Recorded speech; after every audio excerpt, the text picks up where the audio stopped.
O eternal and almighty God, from whom all power and wisdom come, we are assembled here before thee to frame such laws as may tend to the welfare and prosperity of our province. Grant, O merciful God, we pray thee, that we may desire only that which is in accordance with thy will, that we may seek it with wisdom and know it with certainty and accomplish it perfectly. For the glory and honor of thy name and for the welfare of all our people. Amen. We acknowledge we are gathered on Treaty 1 territory and that Manitoba is located on the treaty territories and ancestral lands of the Anishinaabe, Anishinaabe, Dakota Oite, Dene-Sulene, and Neothok nations. We acknowledge Manitoba is located on the homeland of the Red River Métis. We acknowledge northern Manitoba includes lands that were and are the ancestral lands of the Inuit. We respect the spirit and intent of treaties and treaty making and remain committed to working in partnership with First Nations, Inuit, and Métis people in the spirit of truth, reconciliation, and collaboration. Please be seated.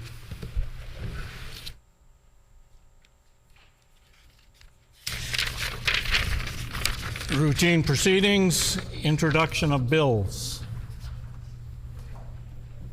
The Honourable Member for Tyndall Park.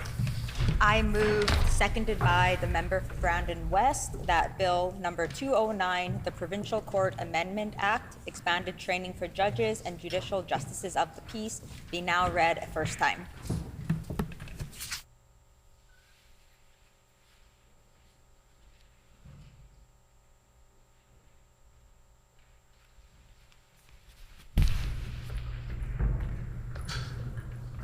It has been moved by the Honourable Member for Tyndall Park, seconded by the Honourable Member for Brandon West, that Bill number 209, the Provincial Court Amendment Act, be now read a first time. The Honourable Member for Tyndall Park. Thank you, Honourable Speaker. I bring forward this bill to put into law continuing education topics of intimate partner violence and coercive control for judicial justices of the peace and provincial court judges. Manitoba continues to have some of the highest rates of intimate partner violence across the country, nearly double the national average. Honourable Speaker, this change would support survivors of intimate partner violence throughout their involvement with the justice system and help them feel safer during a very challenging process.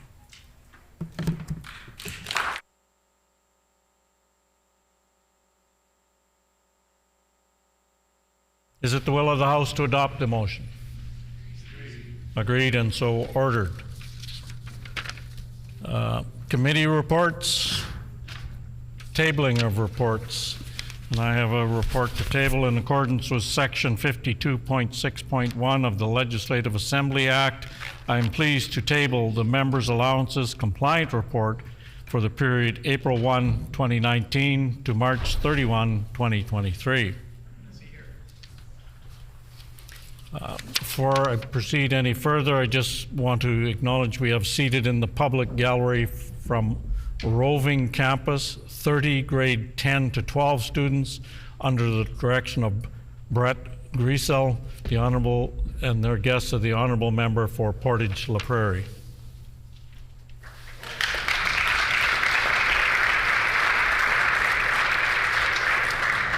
Ministerial statements.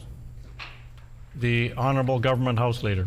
Honourable Speaker, could you please canvass the House for leave to allow the Indigenous text of this statement to be included in Hansard, following the statement made by the Premier in that language, but before the English text?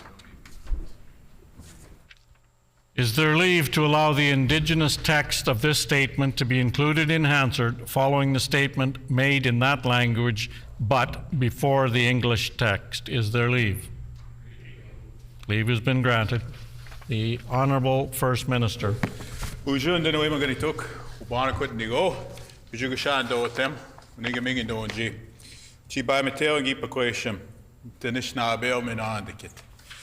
Aber ci kendam nongum kaje gijwe angi jigan nongum manish. Ji kendam tanishnabem nongum. Ji kendam tanishnabem uma naknige we gamigen. mina andikit, eageget. Kaini neta, ki yawa kiabe mino akanata nishnabe moang, oma anakuni gewe gamigung. Apachime uja kia oma ogima, John Norquay iban, kijnakazo webejik, Premier of Manitoba, kainat. Mio kewi in kinata nishnabemo, mitash mino akinata shaganashimo, kimoniasimo, kinata mashkigo moge dash mino akinata anishnabemo. Kigachinibo aka izan ganabach. Mishigodash no go mama yawag nibo anishnabek. Nishnabek quick, ke omashkigo quick, ke dash mino aptago sag apta dansak, oma anakni gewe gamegon. Kewi no an natagi jwae. Nashkewe bejik nich kienzi. The member for Thompson Kainat. We nata omashkigo mo. Shamaro aka wenji bata anish. Gitchimino tago zigi ishpin we mashkigo mot ganavach. Hengi bezindo awe te wasagi wetnam. Aha geget. Apache ji kenda mino anongum kiabe kanawenda mankitin we when the nanan. Gishpin wenji bayang. Winnipeg. Mini washte sageganing. Asini pwan sibing. Otenang. Manitowa bing. Kema geye Canada. Kitabach tumen kitinwe when the nanan. Mitashka oshki yawat ke onji mino yawat kishpin gabe ki anishnave mo wapan ki pwani mo wapan ki omashkigo mo wapan ki anishnini mo wapan ki mechif mo wapan ki ninuit imo wapan ki tene mo wapan ke ya bizanigo anishnave mo notatita Mishagodash kabe mino ava tinga nonde kit chiba eshkwagi gitowan dete iban kai gitotewe taga Bizindashin, dete iban ki kito. Ki spin kano enda man kitinwe wenenan, ki gagana we in a mig, at so kan kagana we and dung and schnabemoy. Ki spin kano enda man kitinwe wenenan, ki gagana we in a mig, at so kan kagana we and dung and schnabemo win. Tabsana kwati ban ki ish nakazo. Aha nichi nishtabe took, and then we magani took, ki gagwe chim in him. Bizindao and that day, man. Megwach bizindaik, megwach ticket.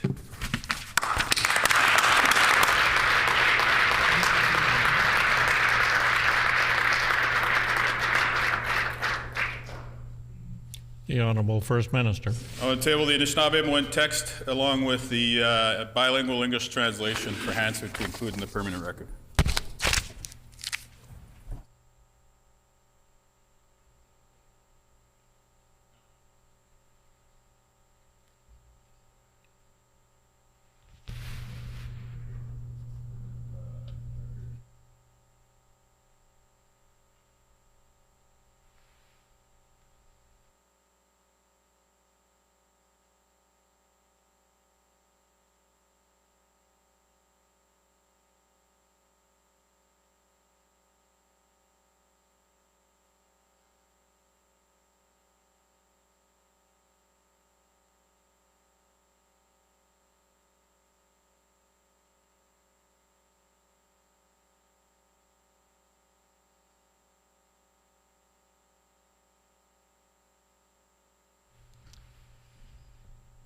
The Honorable Leader of the Official Opposition.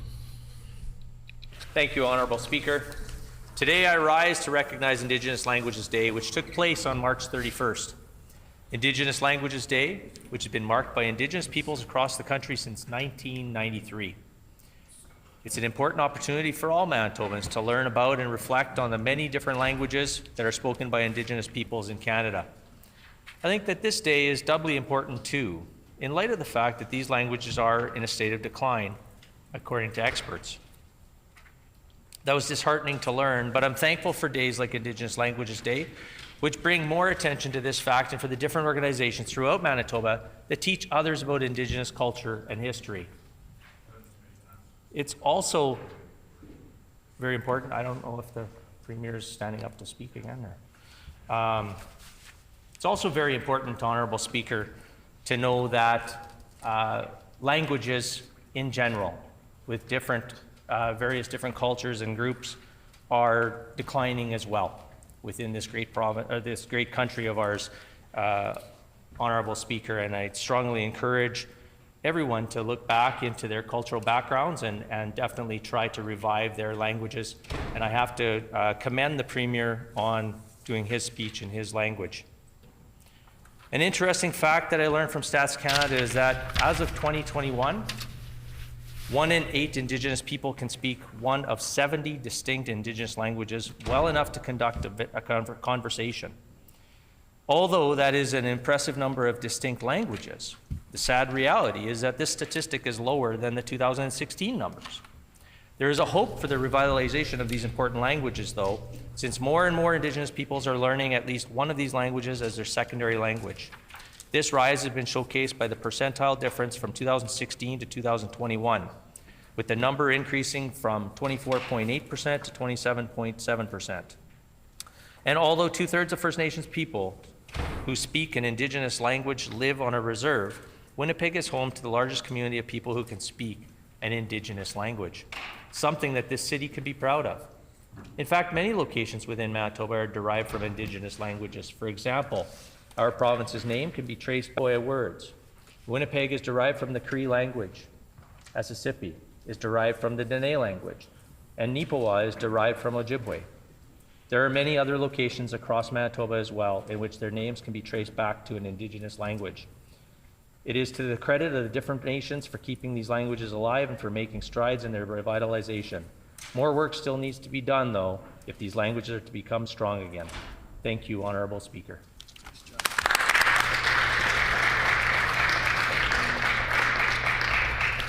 Member statements. The Honourable Member for Fort Richmond. Honorable Speaker, today we gather here with gratitude and joy as we celebrate the realization of a long-cherished dream, the establishment of the Gulu Nanak Mission Center. The center is located at 3511 Pembina Highway and is a place where many people from Fort Richmond go for prayer, worship, and community gatherings. Gulu Nanak Mission Center was created out of a shared vision between 3 esteemed community leaders, Mewa Bedi, Harinder Guman, and my good friend Neetu Sidhu's late husband, Muninder Singh Sidhu. Muninder's spirit lives on through the tireless efforts of his beloved wife, Neetu Sidhu, and other dedicated members of the board. Their ambition, passion, and care for the community are reflected throughout this place of worship. In 2017, the group bought a garage to renovate with a long-term vision of creating a Gurdwara for community in South Winnipeg. There were many challenges for the Gurdwara along the way, including renovations that began in 2021. As they worked on the center through the pandemic, collective action and community investment persevered, and the facility now has a Sawa and a Langar kitchen and capacity for extensive programming. South Winnipeg's future generations will be diverse, educated, and empowered thanks to the center's youth programming about Sikh cultural heritage. Let us remember the founders and the volunteers who have dedicated many long hours to the faith and community. This is just the beginning for a strong cultural hub in South Winnipeg for the Sikh community. May the Gulu Nanak Mission Center guide us towards a future filled with love, compassion, and unity. Wahigulu Jikakasau, Wahigulu Jikifate. I'd like to invite my colleagues to join me in thanking our guests in the gallery. Thank you, Honorable Speaker.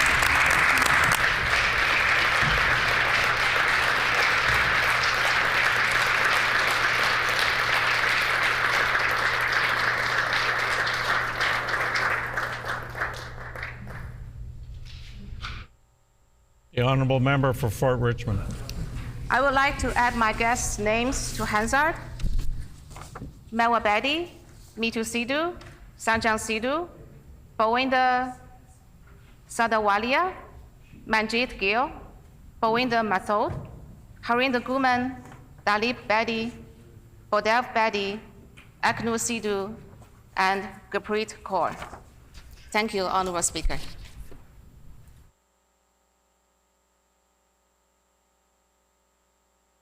The Honourable Member for Portage La Prairie.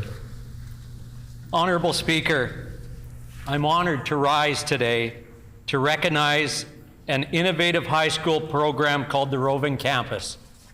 The Roving Campus was started in 2020 by 3 teachers from the Portersville Prairie School Division. The mission of the Roving Campus is to make learning engaging and relevant to students who weren't succeeding in the mainstream school system and were at risk of not graduating. The Roving Campus has 3 goals for students: improved attendance, development of citizenship skills, and graduating from high school. The students are encouraged to participate in the Roving Campus face many barriers to attending and succeeding in school. The Roving Campus addressed these barriers by ensuring students had transportation, meals, gym clothes, helping students obtain ID. It also works with students to create graduation plans and provide resume skills. The Roving Campus curriculum team designed their program using a unique approach. Every day is a new experience for the students who don't know where their classroom, which consists of the entire community, will be. There's a long list of local partners who have contributed to the Roving Campus. Thanks to the Roving Campus, most students have, There is a long list of local partners who have contributed to the Roving Campus by opening up their facilities, making donations. It really does take a village to raise a child. Thanks to the Roving Campus, many students have improved attendance, are on track to graduate, and some have expressed interest in post-secondary programs. Congratulations to the Portage School Division for their dedication to this amazing program. And congratulations to the real heroes, the kids who have participated and demonstrated to all of us they can thrive when given the right opportunities. Member's time has expired. Is there leave for the member to finish his statement? Leave has been granted. The honourable member for Portage La Prairie. Thank you. Please join me in welcoming the Roving Campus from Portage La Prairie Institute today.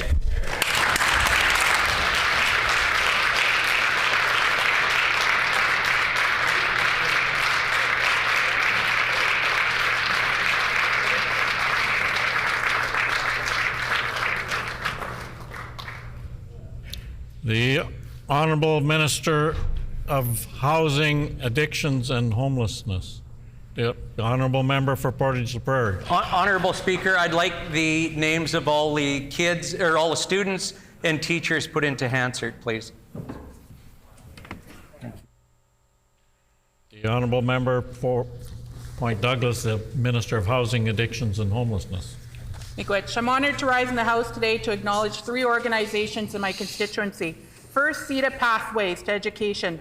They reflect the needs of learners and empower students to reach their full potential and their academic and personal lives. Housed in Merchants Corner, CETA hosts peer helper programs, student conferences, clothing drives, and community cleanups.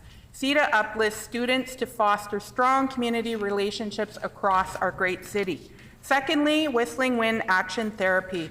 They provide community-based therapeutic intervention for our youth. Participating in lateral kindness and empathy, they provide young people the chance to create good while participating in land-based and cultural teachings. Under the 7 Sacred Teachings in Action program, youth distribute warm meals to unsheltered relatives and participate in community patrols and groups, art workshops, and homework clubs. Third, but certainly not least, Willow Tree Action Therapy Youth Services based its care on 4 pillars: community land-based teachings, positive activism, and volunteerism. Willow Tree recognized the importance of giving our young people a place in community. Under their leadership, young people serve dinner at Nadinaway Mac 4 nights a week and will soon be supporting mothers in providing child care while parents participate in group activities. Both action therapy centers provide youth with an opportunity to learn social justice issues, participate in initiatives like Drag the Red and MMIWG 2S rallies and marches.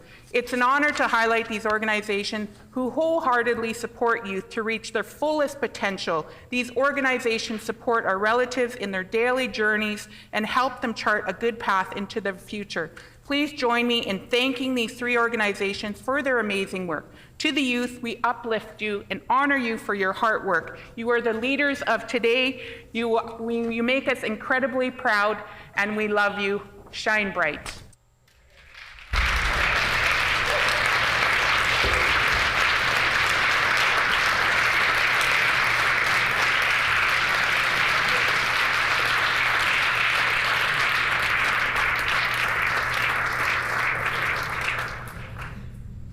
The honourable member for Selkirk. Thank you, Honourable Speaker. I'm very proud to rise once again and showcase another fantastic organization in the Selkirk riding. Located in Lockport, Manitoba is the Lockport Community Development Group, a non-profit organization that encourages trade and tourism in the Lockport area.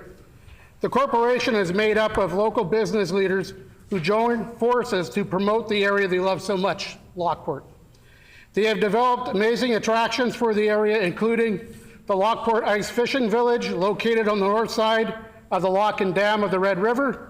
This fantastic village on the frozen river has cleared streets and organized fishing locations that allows for ice fishers to place their shacks in a safe manner, promoting the sport like no others.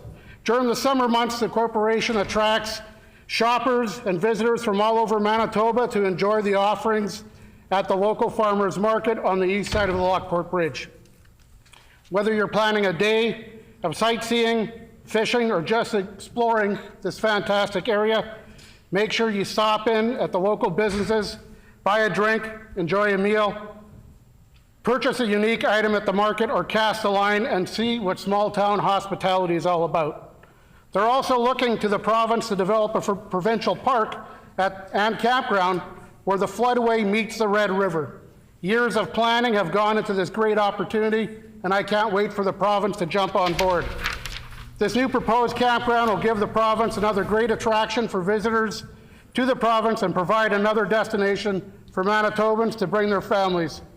With so much rich heritage in this Lockport area, it's a natural destination for all. Today in the gallery we have Michael Ferris, Eric Stone, Dr. Rupinder Diosi, and Gerb Diosi. Thank you very much.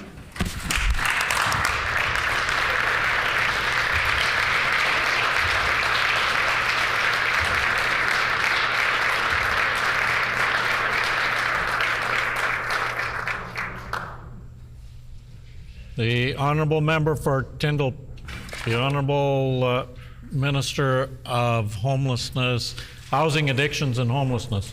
I ask for my guests of my honored guest names to be added to Hansard. Honourable member for Tyndall Park. Thank you, Honourable Speaker. I rise this afternoon to speak briefly about the bill I introduced earlier today. Bill 209, the Provincial Court Amendment Act, expanded training for judges and judicial justices of the peace, is otherwise known as Kira's Law. Honourable Speaker, I want to begin by recognizing and honoring the memory of Kira Keegan. Kira was just 4 years old when she was caught in the midst of deadly intimate partner violence. Kira's mother, Jennifer, had sought an emergency motion in court to suspend her ex-husband's access to their 4-year-old daughter. There were 53 court orders in 3 years between Jennifer and her ex-husband. His abuse was described as erratic and escalating behavior. The judge found the evidence against her ex-husband compelling but not urgent and adjourned the motion. Just before they were scheduled to return to court, Kira and her father were found dead in an apparent murder-suicide. Honourable Speaker, I bring forward this bill to put into law continuing education topics for judicial justices of the peace and provincial court judges. This important piece of legislation is a major step forward for victims of intimate partner violence and children. By enhancing education on issues like coercive control and intimate partner violence, we can help judges to make decisions with safety at the forefront. Honourable Speaker, this legislation is following the footsteps of a number of other jurisdictions across the country, which have expanded judicial education to include topics of intimate partner violence and coercive control. This change would support survivors of intimate partner violence throughout their involvement with the justice system and help them feel safer during a very challenging process. I would like to thank everyone who has taken the time to consult with me on this legislation, and I'm looking forward to expanding more at second reading on April 16th. Thank you.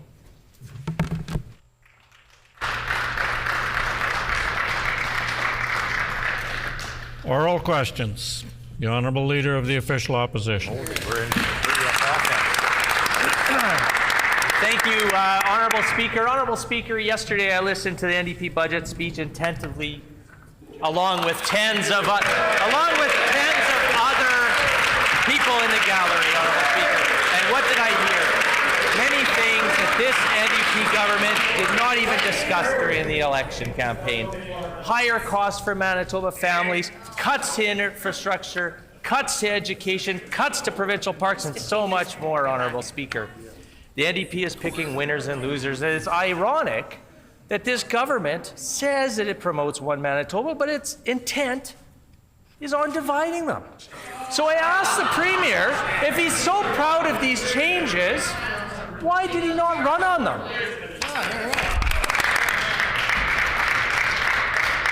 The Honourable First Minister. Well, the one area where the Leader of the Opposition and myself agree is that we were listening intently to the amazing budget brought by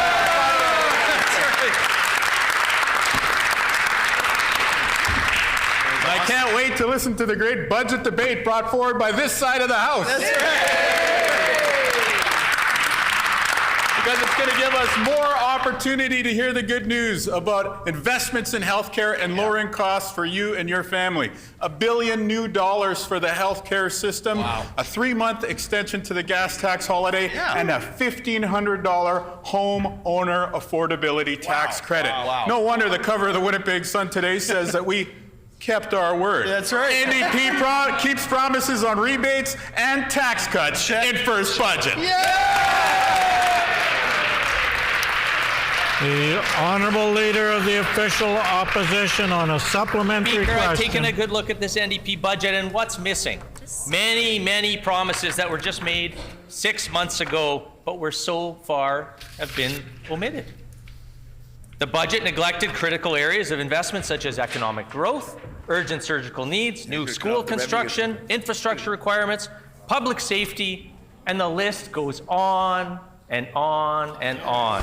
My question for the Premier is simple. Why did the NDP run on things that they had no intention of delivering?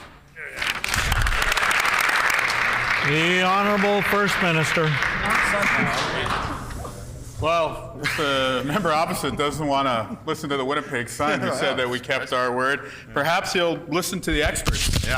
Earlier today, the Laurentian Bank called our Manitoba 2024 budget, quote, a realistic deficit reduction plan. Nice. And I quote further, the fiscal house in Manitoba was not in order when the NDP took office after winning the general elections of last fall.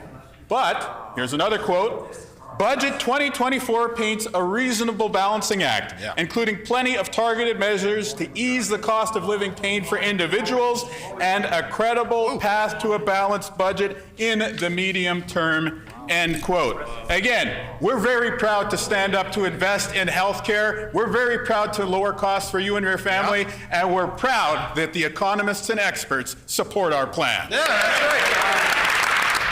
The Honourable Leader of the Official Opposition on a final supplementary question. Thank you, Honourable Speaker, and I'll look forward to the Premier tabling that document that he just quoted from. Honourable Speaker, Sunrise School Division, for an example, under this NDP government, just recently for the 24-25 school year has received just under $250,000 in operating. From 2019 till 2024, Sunrise School Division received almost $7 million from this former PC government. This lack of investment in education is coming from an NDP government that has confirmed recently that education is not a priority. The NDP bait and switch is complete with this budget, and they put forward one thing to Manitobans, and now they're delivering something else entirely. Can the Premier explain why, when it comes to education, infrastructure, and more, why he is failing to live up to his promises? It's all switch and no bait, Honourable Speaker. The Honourable First Minister. Well, let's go turn to the experts once again. Perhaps my colleague across the way doesn't bank with Laurentian. Maybe he's a customer of Scotia or TD Bank. Oh, what did they say? Scotia Bank, what did they say? Quote, new tax measures introduced in the budget are incremental and targeted with a focus on affordability. Tax cut. Growth assumptions underpinning the budget appear realistic and well supported by the province's diversified economy. And the province continues to ramp up program spending in priority areas like healthcare and education, but keeps the pace within the bonds of revenue growth. Perfect. End quote. Let's turn now to TD Bank. Quote, bottom line, tax measures are, on balance, expected to generate savings for Manitobans this fiscal year, largely through the extension of the gas tax, end quote. I invite the member opposite to keep asking questions. We'll keep sharing the good news about Budget 2024.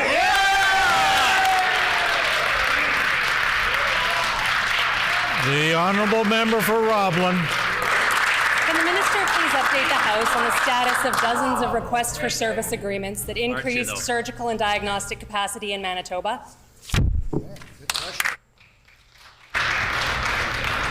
The Honourable First Minister. Yesterday's budget has a $50 million investment in clearing the surgical waits that balloon under the progressive conservative government for 2 terms. We also know that Manitobans are looking for more support in all aspects of the healthcare system. Gone are the days of a government that closed emergency rooms, disrespected physicians, and fired frontline nurses. Instead, under the plan unveiled yesterday by our finance minister and being spearheaded by our Minister of Health, we're seeing more physicians, more nurses, more healthcare professionals, more paramedics, and more healthcare aides, all joining the front lines of this great province, with more news to come on the good side. The Honourable Member for Roblin on a supplementary question. Several physicians have reached out to me to share their concerns regarding an agreement set to expire at the end of March for additional orthopedic surgery at Maple Surgical Centre. No word from this NDP government on an extension. Another direct hit to surgical capacity right here in Winnipeg. This is one of many agreements signed under the task force. All had a direct impact on getting patients care faster right here in Manitoba.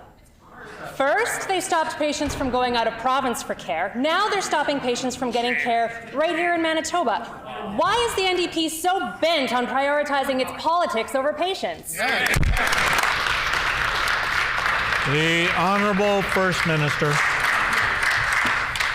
The thing that I'm most proud of about the plan that our finance minister unveiled yesterday is that it's not about politics. That's right. It's about the people of Manitoba and the priorities that you need to see your health care repaired and to see the costs lowered for you and your family. Again, the previous government was intent on cutting the health care system. They closed the biggest emergency rooms in the province. They cut nurses and physicians in the times leading up to the pandemic when we should have been investing in healthcare. Well, here's the thing. Manitobans are smart. They made a solid choice last October to move forward with priority investments in the healthcare system, and that's why we're so proud to be bringing $50 million in new initiatives to clear the PC backlogs on surgeries as part of $1 billion in new investments for healthcare for you, the people of Manitoba. The Honourable Member for Roblin on a final supplementary question. I'll table an op-ed for the House from Dr. Peter MacDonald. It seems the Premier missed it. As Dr. MacDonald lays out, these agreements supported cataract, endoscopy, outpatient orthopedic surgeries, gynecology surgeries, men's urology, ear, nose, and throat cases, echocardiography, among many others. Over 80,000 Manitobans received their care faster and were out of pain sooner thanks to the work of Dr. MacDonald and others on the task force. Nothing in Budget 2024 addresses short-term wait times for patients in pain today.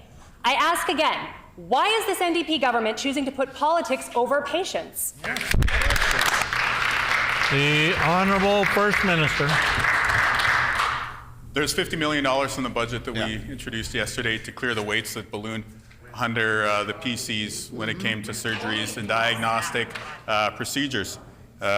We welcome the opportunity to work with Dr. McDonald and others who are active in the healthcare system. And if they quote him today, I hope that they'll also quote him later on this week. When it comes to the needs of people in Manitoba, we also know that one of the really important priorities that Manitobans have is starting a family or deciding to bring another child into a loving home. And that's why I was so honored to join the Minister of Health and several of our colleagues here today to say that we are doubling the fertility tax credit. That brings the claimable amount to $40,000, meaning Manitobans who want to welcome another child into their family will get another $16,000 in support. On this side of the House, when we say every child matters, we mean it. Time has expired.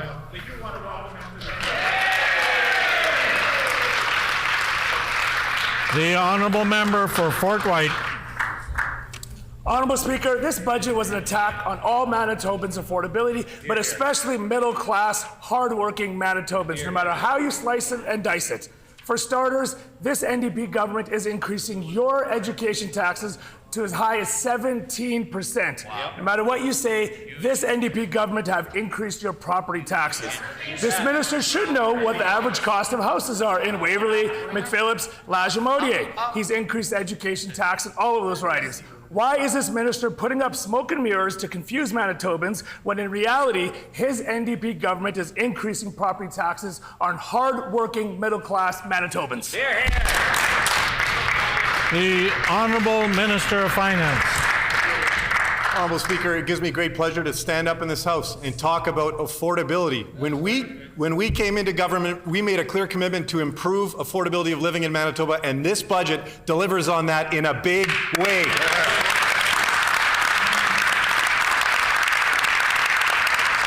We're very proud of the $1,500 homeowner affordability tax credit that is going to put more money in the pockets of over 83% of Manitoban homeowners.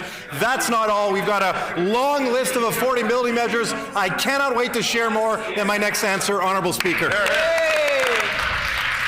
The honourable member for Fort White on a supplementary question. Honourable Speaker, another non-answer by the minister. This budget made it clear that the NDP will increase taxes on hard-working, middle-class Manitobans. The Premier simply said doctors, CEOs, engineers, union workers, and most Manitobans will simply pay more taxes. How much more taxes? $148 million Manitobans will pay more taxes to this NDP government.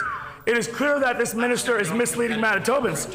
I table from their own budget where they lower the mill rate for education taxes. The question is simple. Why does the minister think it's fair to increase taxes on all Manitobans to the tune of $148 million? The Honourable Minister of Finance. He doesn't understand. Simple stuff all He's your finance guy. He just said we lowered the mill rate. Honourable Speaker, for years, Manitobans had a government that was not focused on the affordability challenges they were facing for 7 long years. What did we do within the first 100 days of coming into government? We gave Manitobans a holiday on their fuel tax. That's putting more money in the pockets of Manitobans in every corner of this province.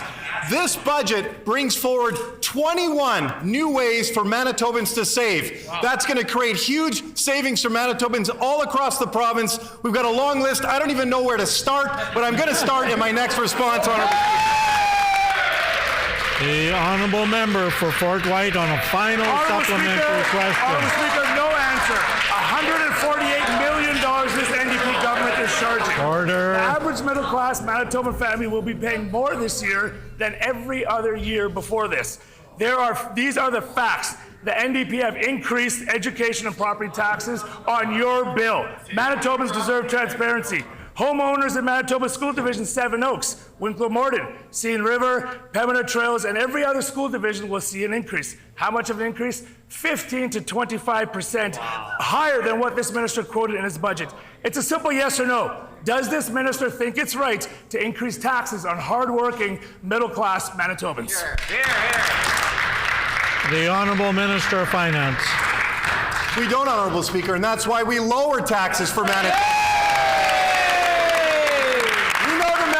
consider worried. We know they're feeling scared. We know they're very nervous about what we brought forward yesterday because they know that these measures are going to bring savings to folks living in every single one of their communities. Let's start to read the list of how Manitobans are going to save. Extending the gas tax holiday. New $1,500 homeowner tax credit. Broad middle tax cut. Increasing renters tax credit.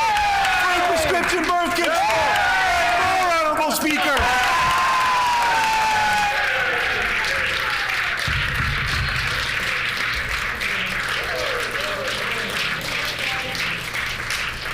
The honourable member for La Vérendrye. Thank you, Honourable Speaker. We unfortunately know the NDP's history on infrastructure spending. Underfunding road, highway, water upgrades, and stealing the funding to pay for their tax and spend agenda.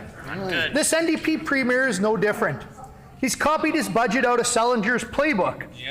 Budget 2024 has over $163 million in cuts to the infrastructure budget. What does that mean for Manitobans? Fewer road projects, more potholes, and dirty water. Why is this NDP government underfunding much-needed repairs to infrastructure for Manitobans that they rely on? The Honourable Minister of Transportation, Infrastructure, Consumer Protection and Government Services. Question, and I would recommend that he goes back and takes a closer look at the budget. We're really excited about our infrastructure plan for the year ahead.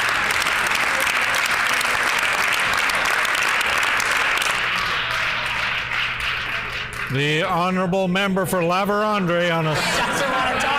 Order. Order. The Honourable Member for La Vérendrye on a supplementary question. Thank you, Honourable Speaker. Fresh off a massive sewage spill that impacted tens of thousands of residents in Winnipeg, the NDP have cut the water infrastructure budget. Over $100 million is now missing from the budget to keep our water clean in Manitoba. Under the Selinger government, Lake Winnipeg was one of the most threatened lakes in the entire world. Seems like the NDP government is trying to live up to that legacy. Every single Manitoban relies on the safety and cleanliness of our waterways. Can the minister please explain to the House why is clean water not a priority for this NDP government?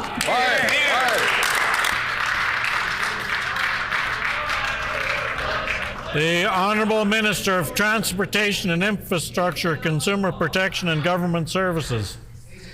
Again, I thank the member for that question. Clean water is absolutely a priority for our government. Clean water is a priority for our government all across the province, and we are continuing to make record investments in infrastructure. If the member looks back at the history of his party, he will see the cuts to infrastructure over subsequent years between 2021, 2021-22, and 22-23 for the lowest infrastructure investments in history. The Honourable Member for La Vérendrye on a final supplementary question. Thank you, Honourable Speaker. I'll try to clarify that under this minister's watch, the NDP government is cutting capital projects by $500 million. And they're announcing it during pothole season to boot. Just like roads under the NDP, there are a lot of holes in this budget. Within my constituency and across Manitoba communities, they have identified necessary projects, but this minister just isn't interested. By cutting the funding, they're cutting the opportunities for growth in our communities. This premier's economic course is going to break its leg under their watch. Hear, hear. Why is this minister refusing to invest in our community? Member's time has expired.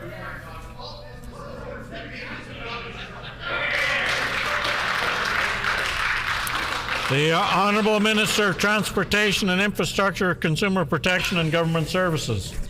There's a lot of metaphors I'm going to have to work with on that question. Just to be really clear, our government is investing in infrastructure. We're really excited about our infrastructure budget. We are working to not only fix the potholes, you know, I just looked at a list today of all the winners from CAA in 2022 and 2023 under the past government of all the provincial highways that were the worst roads in the province. But we're already fixing those roads, and we will continue to make those investments.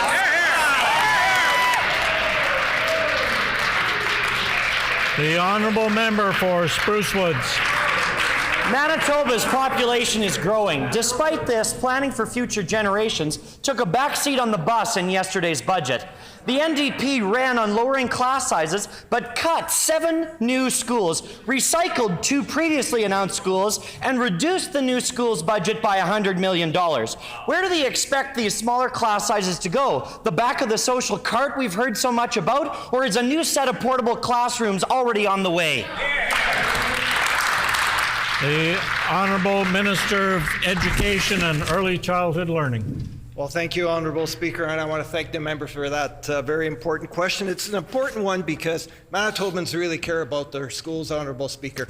So much so that they elected an NDP government to undo all of the harm that they did when they were in government. We're going to get to work. As a matter of fact, Honourable Speaker, we got to work in the very first week that we were sworn into office. We eliminated the wait list at the Child Nutrition Council. And here's the other thing that we did. When we budgeted for schools, we actually take it to Treasury Board. We do not just say and play on people's emotions. The honourable member for Spruce Woods on a supplementary question. St. Anne, Neepawa, Prairie Point, Bridgewater Lakes, West St. Paul, and 2 new schools in Brandon, all on the chopping block in this budget. In the budget speech, no mention of reducing class sizes, no mentioning of hiring more teachers, but this shouldn't be a surprise. We already heard it straight from the horse's mouth when the Deputy Minister stated that education wasn't in the top 5 priorities for the government in this year's budget. I guess that bit came true. Why hasn't this NDP government prioritized school construction to ensure Manitoba students have the space they need to get ahead? The Honourable Minister of Education and Early Childhood Learning. Thank you, Honourable Speaker. And again, I do want to thank the member for that question because it does give us an opportunity to really shed some light on what really happens when it comes to building of schools. You actually have to budget for them, Honourable Speaker. You can't just say you're going to do it. The other really important piece to remember about the class size initiative is simply this. We're going to allow school divisions to ensure they have the resources and more discretionary powers over the money that they've received from the province. Whereas before they had all kinds of conditions put on these dollars that they were getting from over there, we have then increased the discretionary pieces that they really appreciate. And here's the other thing, we're going to, not only did we get to work on the first day, we're continuing to work Member's time every is day. expired. The honourable member for Spruce Woods on a final supplementary question. Brandon East, Lashmodier, Point Douglas, Riel, River Heights, Seine River, St. Boniface, Transcona, Fort Garry, Fort Richmond, McPhillips, Radisson, and Wolseley. All NDP MLAs involved in the broader education sector, and yet it couldn't crack the top 5 priorities in this Premier's first budget. That's a rough go for all of those members. Will the minister get up and apologize for this oversight, or will he admit to the residents in these constituencies that they will only have advocates for education at the caucus table again in 3.5 years when those seats are returned back to the Progressive Conservatives? The Honourable Minister of Education and Early Childhood Learning. Well, thank you, Honourable Speaker. I can just say this gives us even more of an opportunity to inform that member from Spruce Woods that We're not going to play on people's emotions here. We got to work right away on ensuring that schools were a priority. Got to work on nutrition. Got to work on class size. Got to work on ensuring that they get predictable, stable funding from a government that really cares, just like Manitobans, about their public schools. What did they get before? A government that wanted to get rid of their school divisions and get rid of their local choice. Not with us. They're always going to have a choice. With them, they never did. The honourable member for Magassy. The honourable member for Magassy. Thank you, Honourable Speaker. Until yesterday, we were fortunate to live in a great province where there is an abundance of opportunity for small business to grow, entrepreneurship to develop, locally owned businesses and large industrial companies who continue to grow and expand much broader. Many of these are not union-based, but offer very competitive wages, pension plans, and benefits. Can the Minister of Labour and Immigration tell us why there was nothing in yesterday's budget for non-unionized workforce in Manitoba? Hear, hear.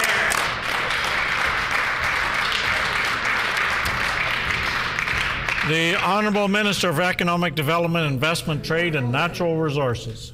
Honourable Speaker, we're so proud about what our budget has told and signaled Manitobans and our economy. We're on the right track here in Manitoba. We're proud about the economic growth that we're signaling in this budget. We're proud about how we support our small businesses in Manitoba, and that starts with how we cut the fuel tax that all businesses can benefit from. That started on January 1st and will continue for an additional 3 months in 2024. The honourable member for Agassiz. This government has made it clear there is only one worker that they care about and only one worker that this Minister of Labour is looking out for, those that have been forced to be a part of a union. Yeah. We heard it multiple times in the budget speech. The only workers this government cares about pay union dues, and there is no considerations for small shops or open shop contractors. Does this Minister of Labour understand the uncertainty this NDP government's comments are giving Manitoba small businesses? Yeah.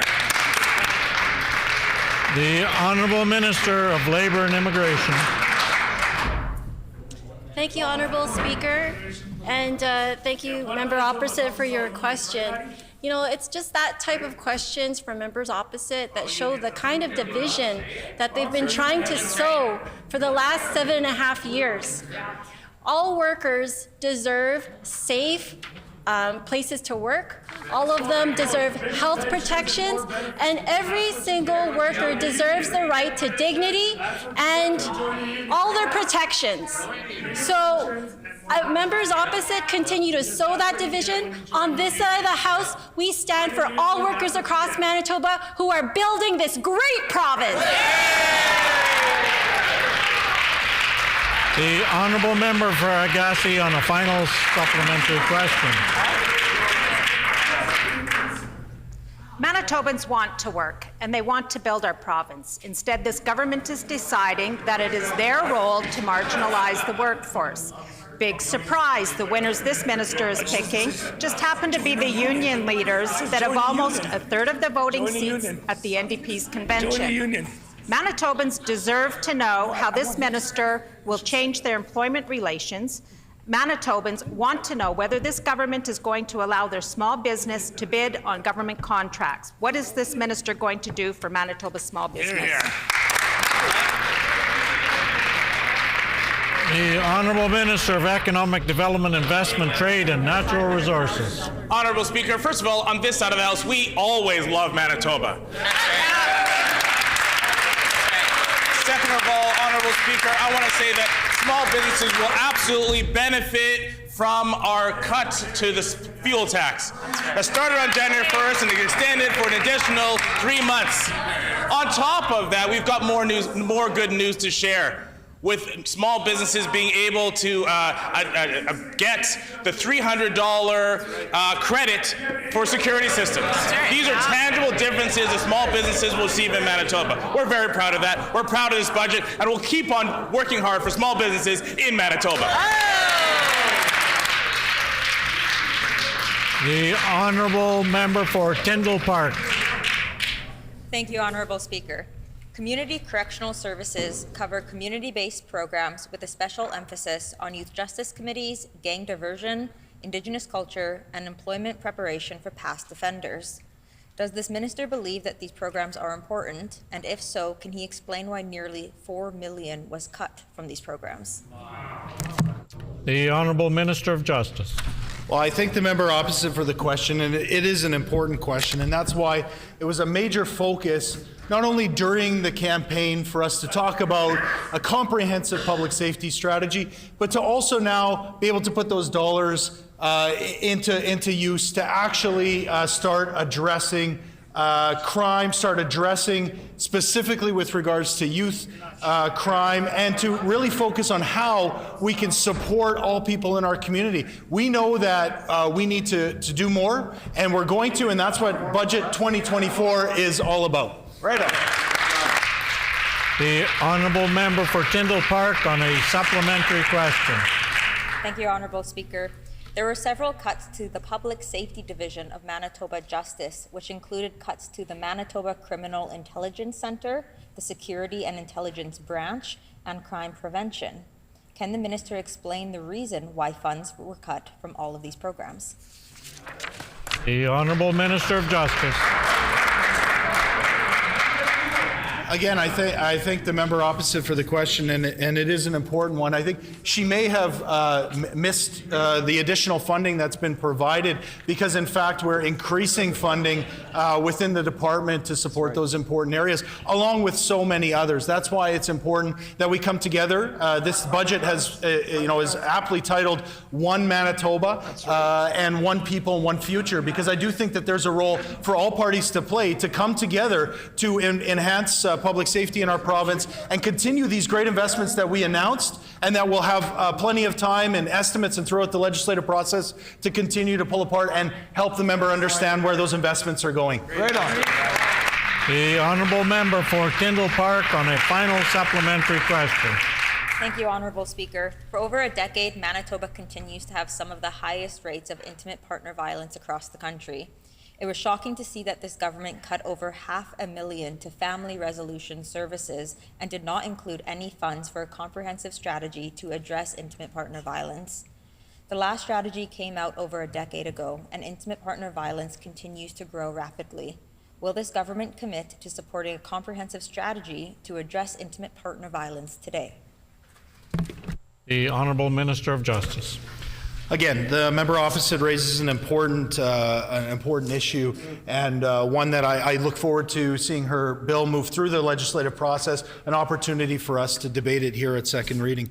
What I do want to note that specifically with regards to funds supporting missing and murdered Indigenous women and girls and 2S folks in our province, this budget specifically earmarked over $20 million specifically that will be worked in a committee of cabinet to support people in community and support those most vulnerable. It's an important first step, and it's one that we look forward to working with the member opposite to continue to invest in. Well said.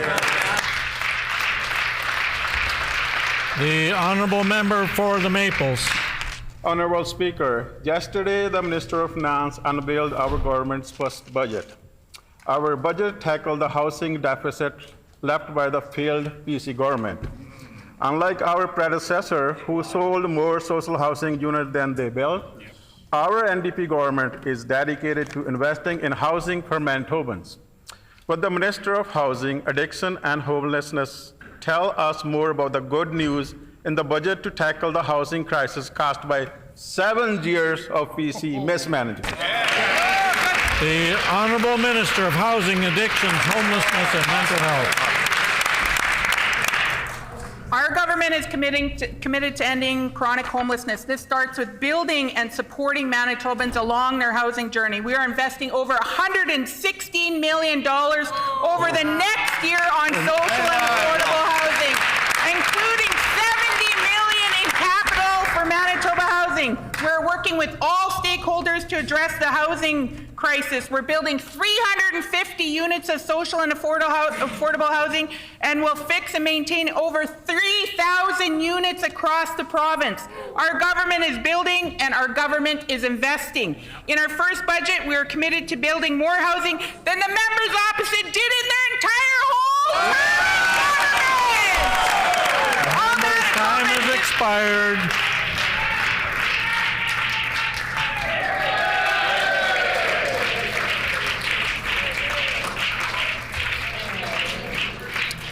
The honourable member for Brandon West.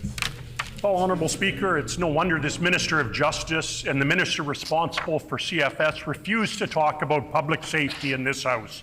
No surprise at all that they hide behind this Premier because both are political staff lacking in real-world experience. We come from totally different backgrounds. I've walked the walk and he talks. Now we see this NDP anti-police agenda is alive and well, and we see it in this budget. Their only bail reform measure was a redundant directive to Crown prosecutors, yet they failed to give the prosecution services any inflationary increase. Why is this minister expecting Crown prosecutors to do more with less? The Honourable Minister of Justice. Well, it seems, Honourable Speaker, that the member opposite still doesn't get it. We're one Manitoba, and we are united across this province in coming together to make our communities safer. And that's why we're partnering with municipalities across the province. We're partnering with law enforcement. We're supporting them with real dollars, $4.5 million, to actually take concrete steps on bail and bail enforcement in this province, something the members opposite just never did. The honourable member for Brandon West on a supplementary question. Honourable Speaker, inflation hurts. Inflation hurts employers and institutions just like Manitoba families. When this minister was in opposition, he seemed to understand this and often remarked alongside his colleagues that anything that is not an increase above inflation is a cut. So, why is this minister cutting prosecution services when we need them most? The Honourable Minister of Justice. Well, the member opposite is just wrong, and he hasn't obviously seen the budget or taken the time to look closely at the numbers, because what we're doing, in fact, is we're investing across the justice system. We're investing in our courts. We're actually dealing with some of the systematic problems left to us by these members opposite, including in courts, including with our important court clerks and other support staff. These are problems that the members opposite, they would beak off about, they would pull out words and rhetoric, but they would never actually take steps to deal with the issues. This budget, this government, together with all Manitobans, we're going to make a difference.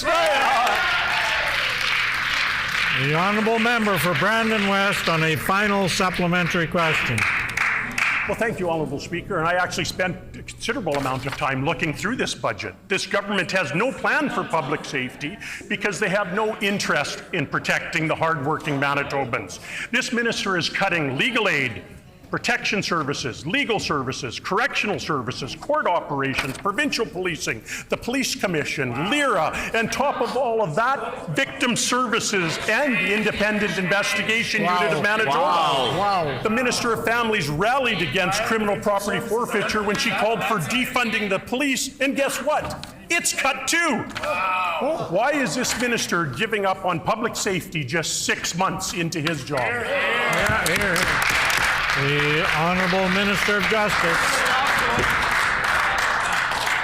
Honourable Speaker, member opposite doesn't have to take my word for it. He can listen to folks like Bobby Baker, who talked about the important investments we're making when it comes to bail and bail reform. He says the National Police Federation sees this as a strategic investment that goes beyond ensuring public safety. In fact, this is a step towards the root causes of potential criminal behavior. Maybe he wants to listen instead to Dave Dalal. Maybe he'll take his word when he says today's announcement represents a continued commitment to make our communities safer through investments by provincial government to aid police in critical moving the dial on the issue of chronic and repeat offenders. We're part partnering with all Manitobans. We're standing with all Manitobans. It's only the members opposite who continue to divide.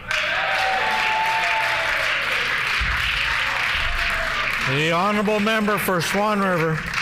You continue to lie. Okay. In 129 pages of the budget, this government mentions the hardworking men and women that serve as conservation officers once in a single bullet point. Because they are not a priority for this government, and too many members opposite, COs are the enemy. They said as much over the recent years when members opposite spoke badly about the security officers that work in this building and the conservation officers that supplemented that when needed. Why is this minister refusing to properly fund these important officers? The Honourable First Minister.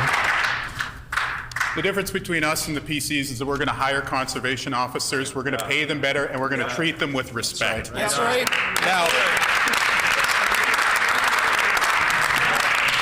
Now, earlier I read a number of expert commentary from leading economists from some of the banks across the country, including the Laurentian Bank, which said the fiscal house in Manitoba was not in order when the NDP took office after winning the general election last fall, that Budget 2024 paints a reasonable balancing act, including plenty of measures to ease the cost of living pain. And then, of course, also Scotiabank, who said that the province continues to ramp up program spending and priorities like healthcare and education. I encourage the members opposite to review the expert comments on Budget 2024. I'll table these now for them to read, and we're going to keep sharing the good news with the people of Manitoba.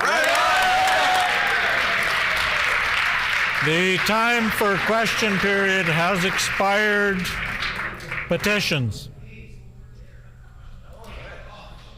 No petitions. Orders of the day. Government business. The Honourable Government House Leader. Miigwech, Honourable Speaker, could you please call to resume debate on the budget?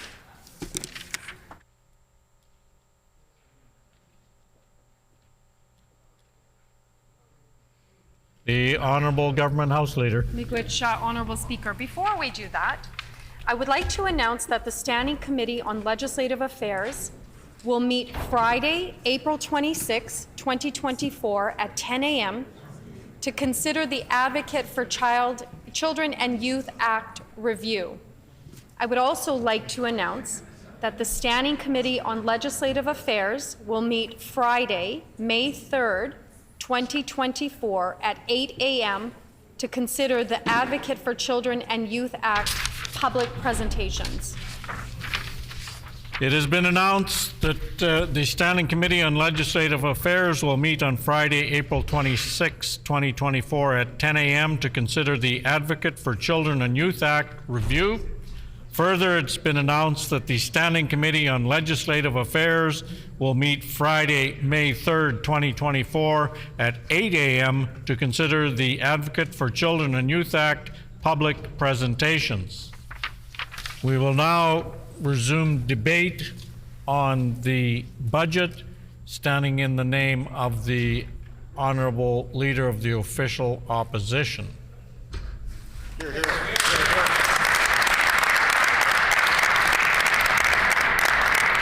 Thank you, Honourable Speaker, and let me begin by saying what an honor it is to rise in this incredible House to respond to the budget as interim Leader of the Official Opposition. All partisanship aside, this process is a very important one. Manitobans sent all of us here to this chamber to represent them at all times, but especially during moments such as budget debate. As His Majesty's official opposition, we take our role seriously when it comes to holding this government to account. I want to preface my comments today by saying I recognize and respect the work that I know and the rest of our team on this side of the House knows, the amount of work that the department officials have put into this budget, especially finance and Treasury Board officials. Of course, they work with what they're given when it comes to direction. And unfortunately, the direction this NDP government wants to take is sadly and obviously in the wrong direction. At a time when Manitobans are struggling to make ends meet, the NDP are moving towards higher spending and higher taxes. That is the wrong direction. Honourable Speaker, this budget is not what was promised by the NDP 6 months ago. The NDP government is, as we've known in the past, not as advertised.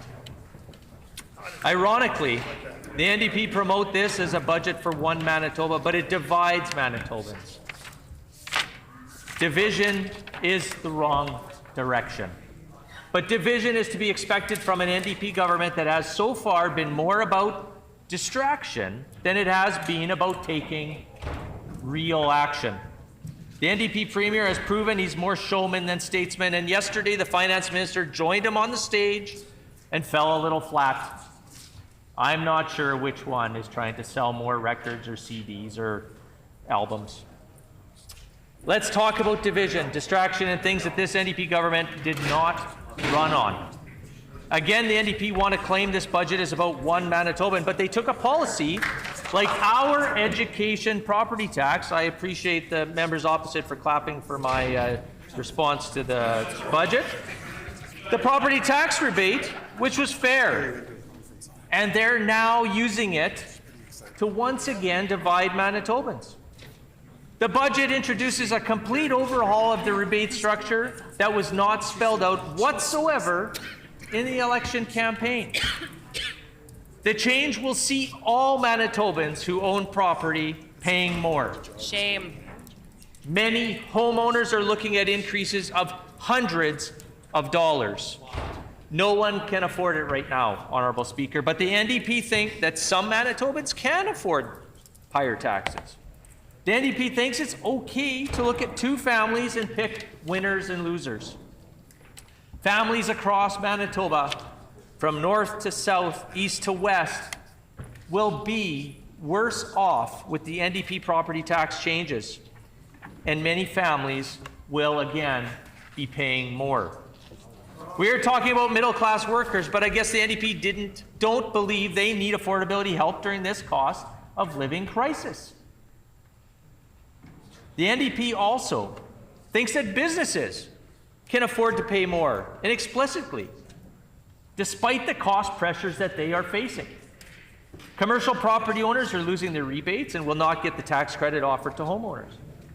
What does the NDP think will happen when they hike taxes on community grocery stores, butcher shops, and gas stations? Costs are going to increase in Manitoba because the NDP government is making up tax policy on the fly, desperate to distract from reality.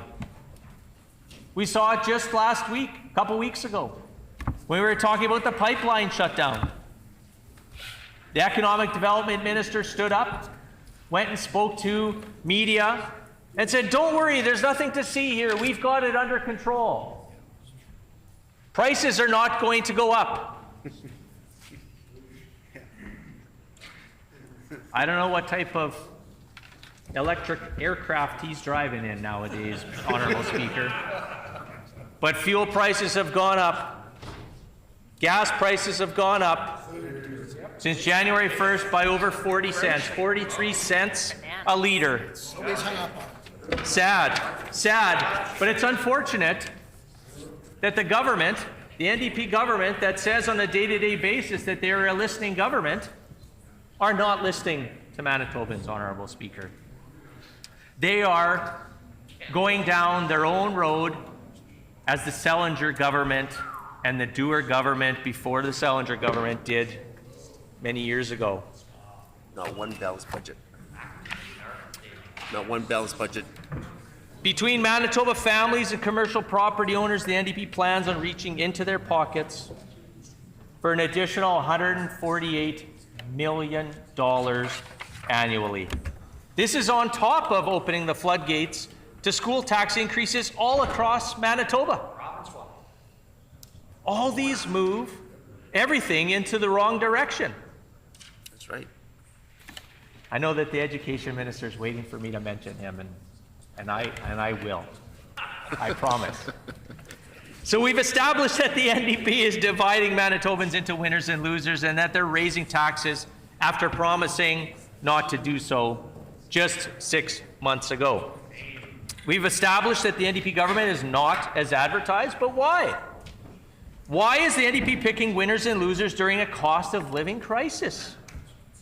They say it's to fund health care, but increased transfers prove that's simply not necessary. Why? Because of the Trudeau, Singh, and Canoe government coalition. Exactly right. Why is the NDP rising taxes? I know that the member from Kuwait wants to get up and talk about fuel prices. I know he wants to talk about it, but I'm not going to talk about suppliers. Fuel prices to the member from Kuwait right now. He's got to pay his bills. He has to pay his So, suppliers. back to the question. Why is the NDP raising taxes on Manitoba families and businesses? It's because their borrowing and spending is out of control already, Honourable Speaker. The NDP are adding $1.9 billion more to the net debt next year and are planning to reach a net debt of $35.4 billion.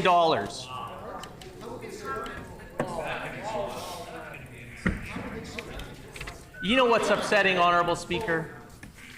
Is that the NDP want to distract from this fact. Why do they want to distract?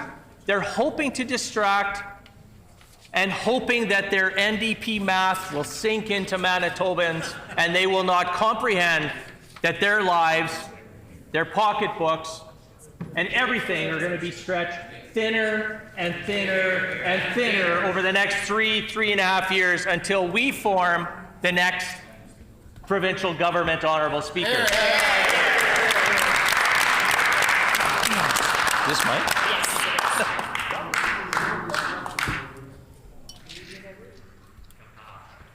That means, Honourable Speaker, that after health and education, debt servicing is now the third largest spending line at 9% at the provincial budget and $2.264 billion, Honourable Speaker. I know that the member from Point Douglas, Honourable Speaker, wants me to take a sip of water, and I am taking a sip of water because it's nice, clean, drinking water found here in the city of Winnipeg from Shoal Lake First Nation, which I have the honour of serving, Honourable Speaker.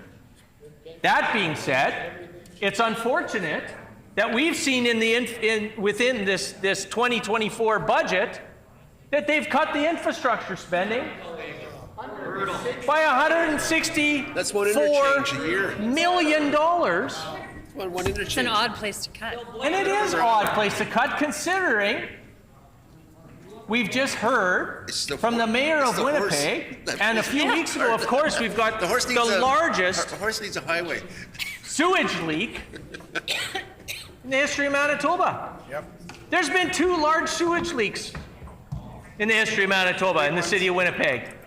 Both under, thanks for the question. I'd like to commend my friend and colleague from Fort White for asking, when did that happen? Who is in government? The NDP were in government, Honourable Speaker. What? Again? Government of sewer leaks. Debt servicing is more expensive than the Department of Families and the Departments of Justice, Housing, Addictions, and Homelessness. With debt servicing now consuming, hold on to your hats, hold on to your wallets, Manitobans, 10%. That means, to use some NDP math, that means 10 cents of every dollar I don't know if that's going to be is going to service the debt. It's going to be dangerous to use. Taxpayers have to be very concerned and wary of what is planned down that road. This is what happened the last time the NDP were in government, as well as we see history repeating itself in 2024.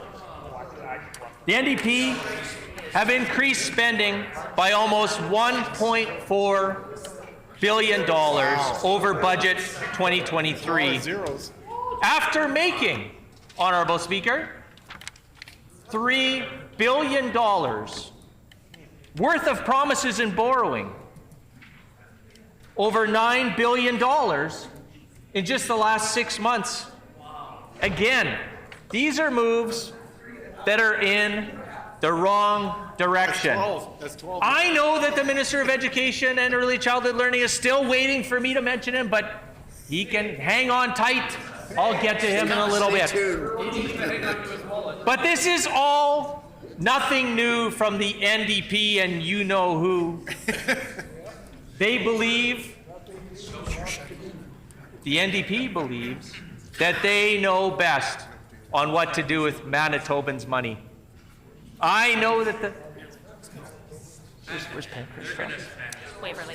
I know that the member from Waverly is nodding his head.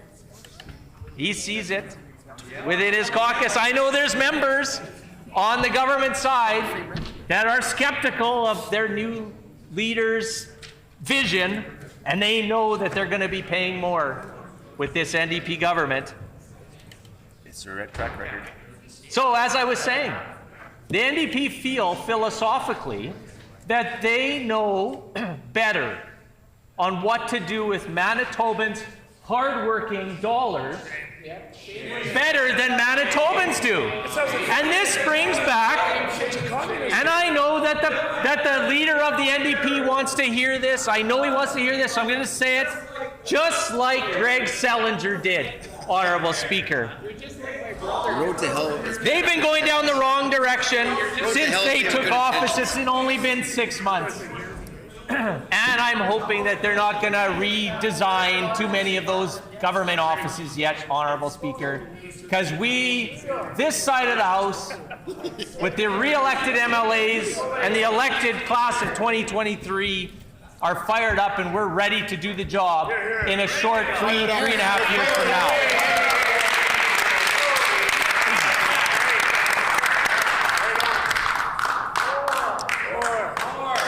What else has this NDP government been doing? Well, not a whole lot. They've been doing a lot of listening, so they say, but they've had 7 years to do that. And what are we seeing in this budget? We're not seeing any plans. There's no plans. Oh, wait, there is a plan. There's a couple plans. They said that they've got some money in the budget for something that they're going to study, that they might put a shovel in the ground in 2 years from now. And the mandate letter to the finance minister, we heard him yesterday. I don't know how long that budget speech took. Maybe 12 minutes. It's 12 minutes. I don't know. Was it that long? I'm not quite sure. It was pretty thin, anyways, with not a whole lot of substance. So they got no plan. They've got no plan. But the finance minister did get a mandate letter saying, hey, you know what? It's Manitobans' money. And he got this from the leader of the NDP. Hey, it's Manitobans' money. Sit back and coast for a few years. You don't have to balance the books for 4 years. Possibly. They'll balance themselves. Like Trudeau said. Like the Trudeau-Singh Canoe Government Coalition, the books balance themselves. So, they have been more concerned. Honor, please. I would remind the member that can't use someone's name. He can only use their constituency when referring to other members in the chamber or their ministerial title. The Honourable Leader of the Official Opposition. I apologize, Honourable Speaker. I wasn't sure if there was a Trudeau or a Singh in here. But I believe, and I'm not challenging, I'm just asking for clarification. I do believe I'm allowed to ask the canoe to say canoe government. I said canoe government.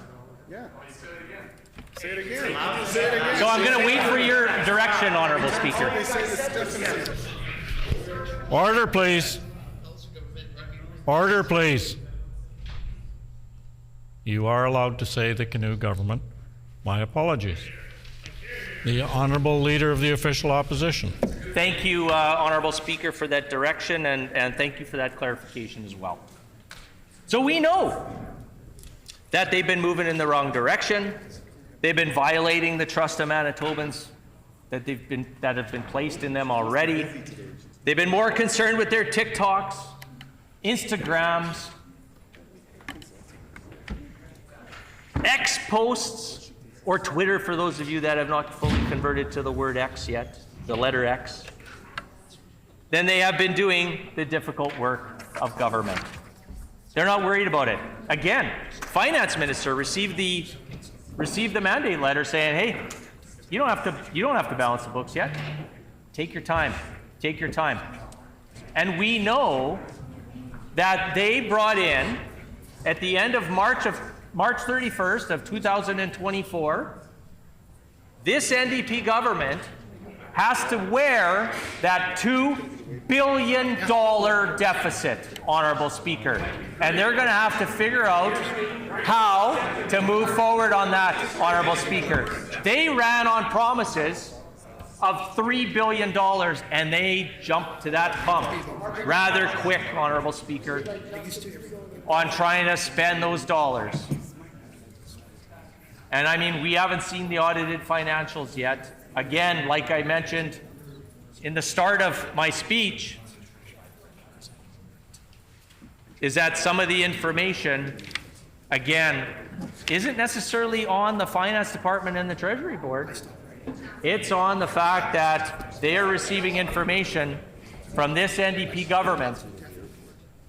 Doesn't matter how interesting those numbers are that the NDP government are putting forward to Manitobans.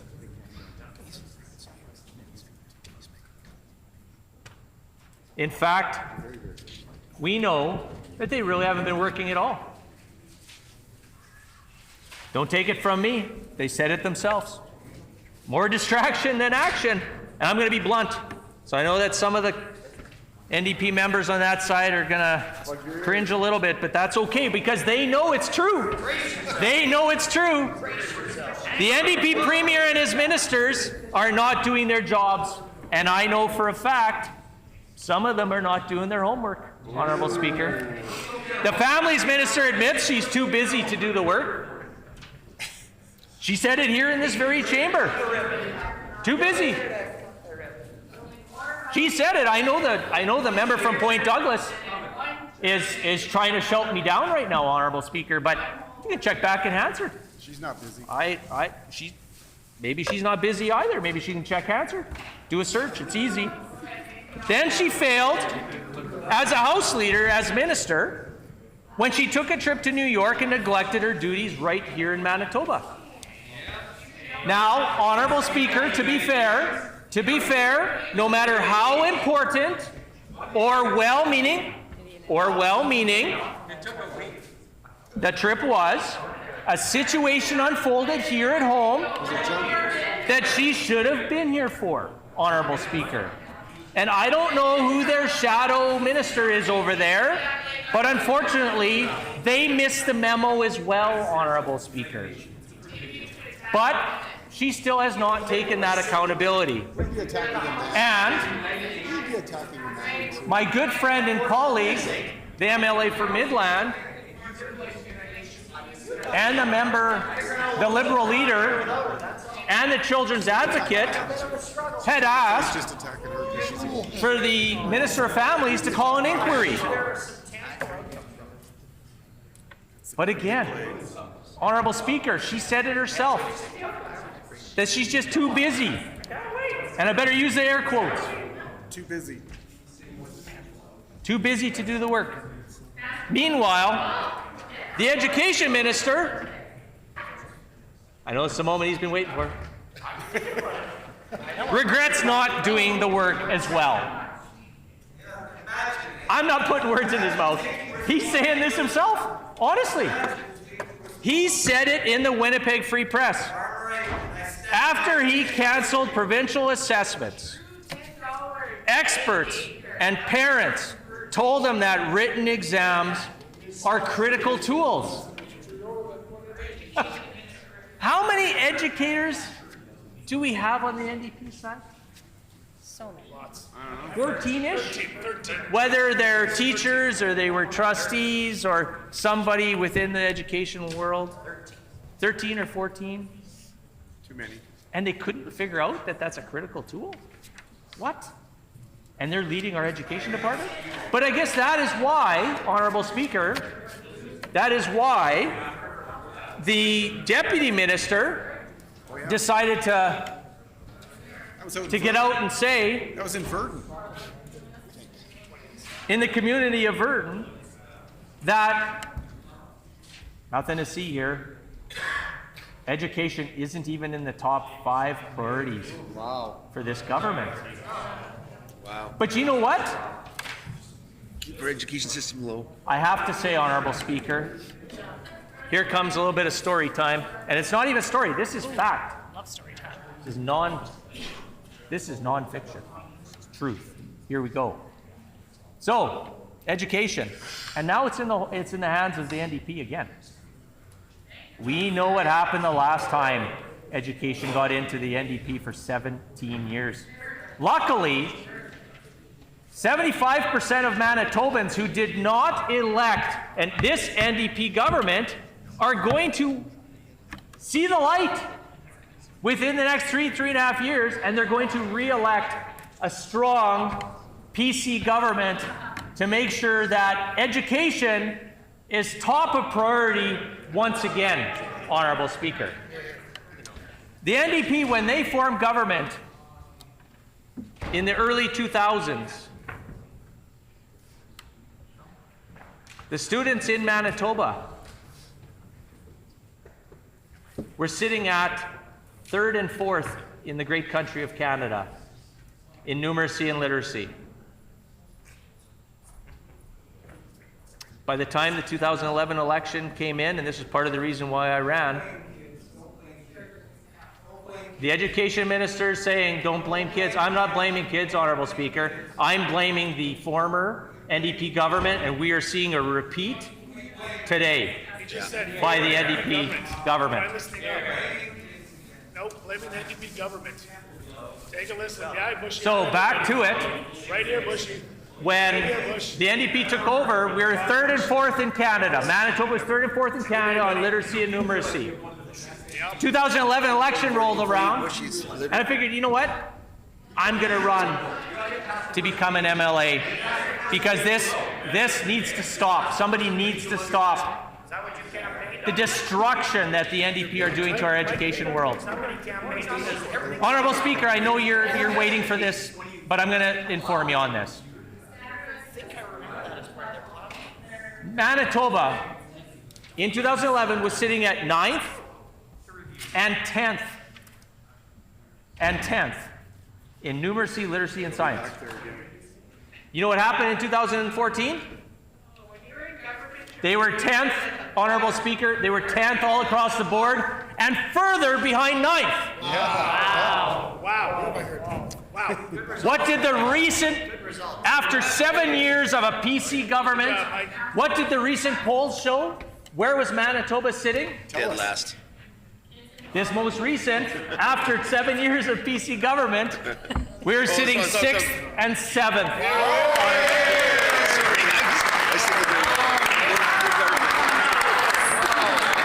That's better than 9th and 10th. Moving on up, but according to the education minister, results don't matter. And he's, for some reason, talking about blaming kids. I'm blaming the NDP machine that has now taken education and pushed it to lower than 5th on the priority list. And a shame on the 13 or 14 educators on that side. And I know that that's not how they feel, because I have spoken to many of them. I've spoken to many of them, and they know that they really should not be following. They should not be following the NDP way of doing things, the NDP leader way of doing things. But they're 6 months in, so they haven't found their voice yet. But they will. They will. So, what did the education minister do in the free press after parents, professionals, other teachers, maybe not the Manitoba Teachers Society, they're working on some other things right now. He flip-flopped. Didn't take very long, but he flip-flopped. Luckily, and reinstated the exam, saying he was, I quote, was regretful about not having spent more time working on the file before canceling system-wide exams, end quote. Yeah, she's pretty busy. Government's hard. Oh. Simply not doing the work, Honorable Speaker.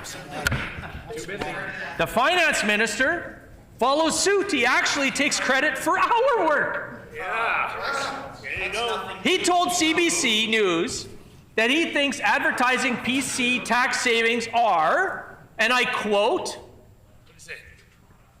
an important way for us to ensure Manitobans know about the work that we are doing, end quote. What work was that, Honorable Speaker, you may ask, about Budget 2024 and everything else? Spending $200,000 on advertisements touting Tory tax savings. Congratulations to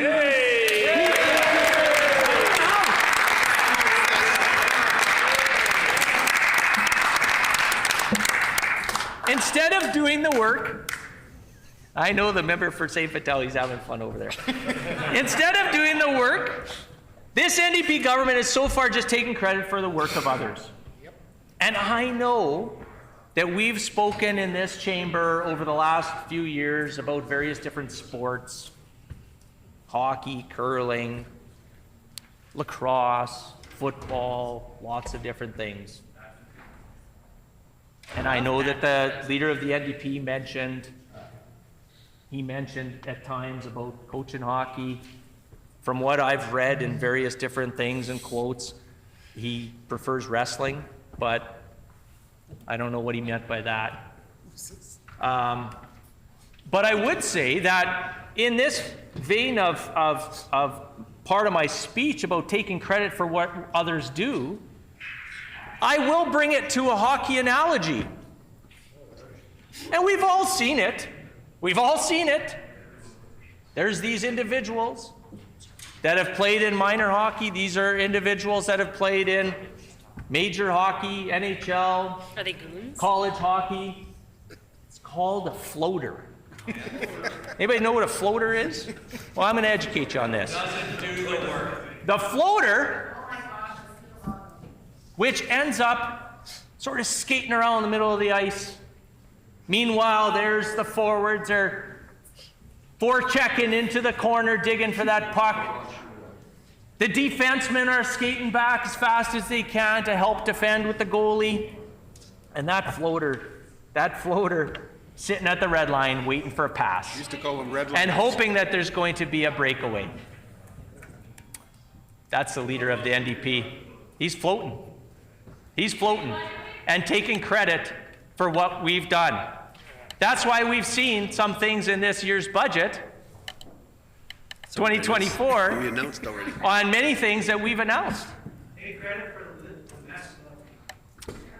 So the member from Brandon East, he's saying that he's finally going to also take credit for the mess that they've created with a $2 billion deficit.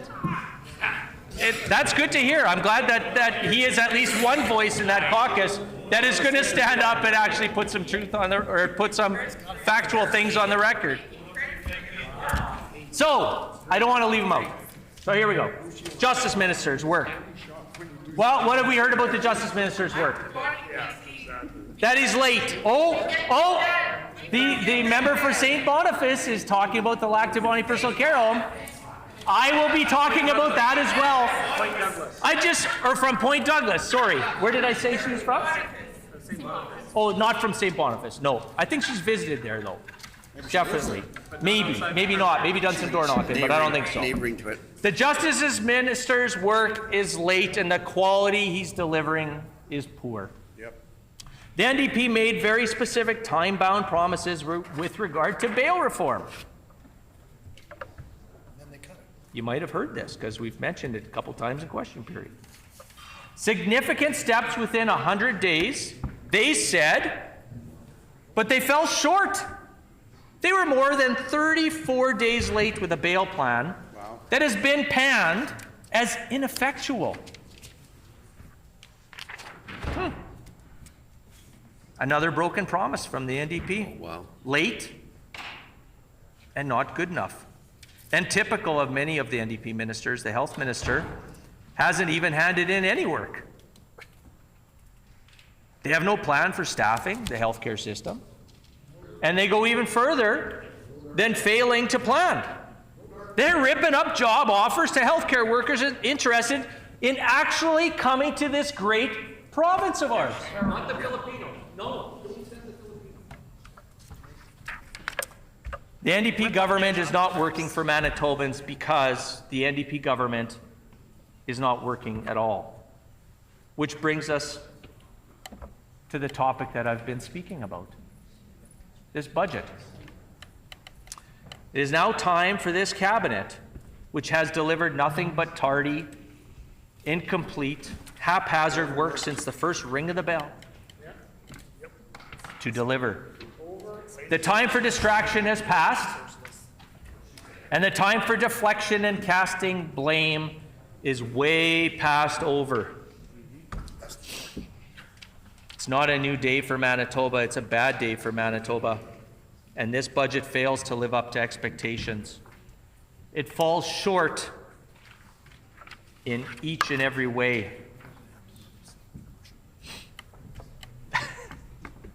I wish the finance minister knew that he didn't have to read the chat GPT generated speech that his paid staff put in front of him yesterday. The budget seems as though it was slapped together over the Easter long weekend. And the Premier has said he likes to put it in the work, firsthand. And put out press releases after. But of course he couldn't resist making announcements in this budget that aren't quite ready. Almost like maybe, checking on some spelling and grammatical errors in his news releases.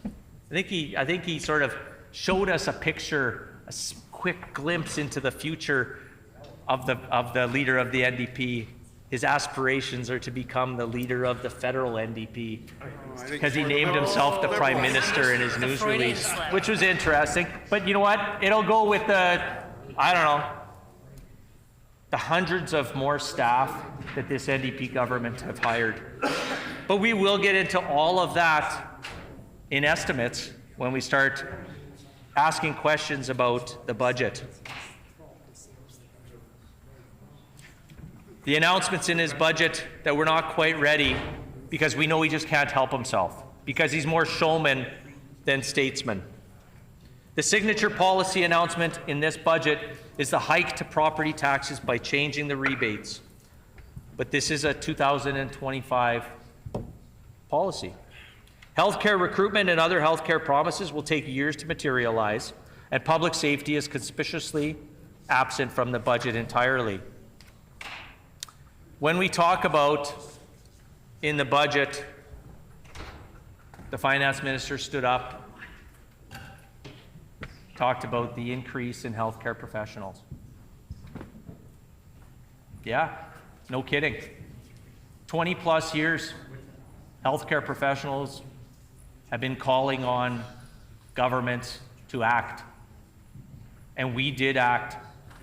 Under the direction of the first female premier, we did act. You're here. We did act.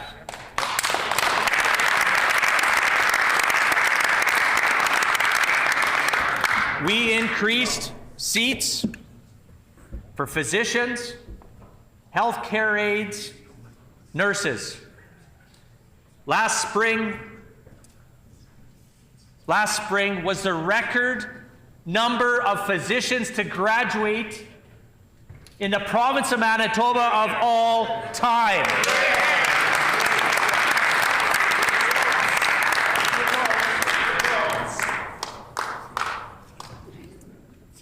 And so when the Premier, the NDP leader, talks about increasing staff, again, we're going to have to look to the definition of floater, and he's going to have to give some credit where credit is due. He's going to have to. Because without those increased seats, without those increased spending to our wonderful post-secondary partners in this great province of ours, he wouldn't be able to take that low-hanging fruit and feast upon it. But it's our job as the opposition to make sure that we're pointing that out to Manitobans. And that's what we're going to continue to do in the next few months and few years until he decides to call an election, or until he decides to go ahead and run for the leader of the federal NDP. Reactions to this budget include partners of this government saying that they're confused. They don't know what some of these announcements mean yet. And there's lots of questions. They're sort of tippy-toeing around some of the comments that they are making, these friends of the NDP. You know why? Because this leader will take it out on them. And if he doesn't, he'll send some of his right and left-handed people to go do his dirty work. It was actually evident that this Premier's budget included surprises for some of his ministers. The Manitoba Chamber of Commerce called this a wait-and-see budget. To me, that doesn't sound like glowing praise. Deputy Speaker. The Heavy Construction Association said they have to wait and see. Doctors Manitoba said they're anxious to see more details. Or in other words, wait and see. Doctors Manitoba said that they were anxious and they're happy to be at the table. But obviously, over the 7 years plus in opposition, the NDP weren't doing their work because they got no plan. No plan. Doctors Manitoba said they want to be at the table. I don't understand. What do you mean? They're not at the table? They're not at the table. Huh. Well, they're also going Stakeholders of this government want to see more specifics. Yeah, they're going to have all their income clawed back. Their income is between $200,000 and $400,000. For sure. Now they're going to pay taxes on They're going to be all taxpayers. The AMM said that there's certainly, and I quote, more work that needs to be done. And it sounds like this government is operating in isolation. Yeah. There's a lack of consultation, and that's definitely the wrong direction, Honorable Deputy Speaker. The blame game is over, Honorable Deputy Speaker. No more pointing fingers back at a previous PC government, a favorite tactic of the members opposite who love to deflect blame, dodge accountability, and distract from their ongoing failures.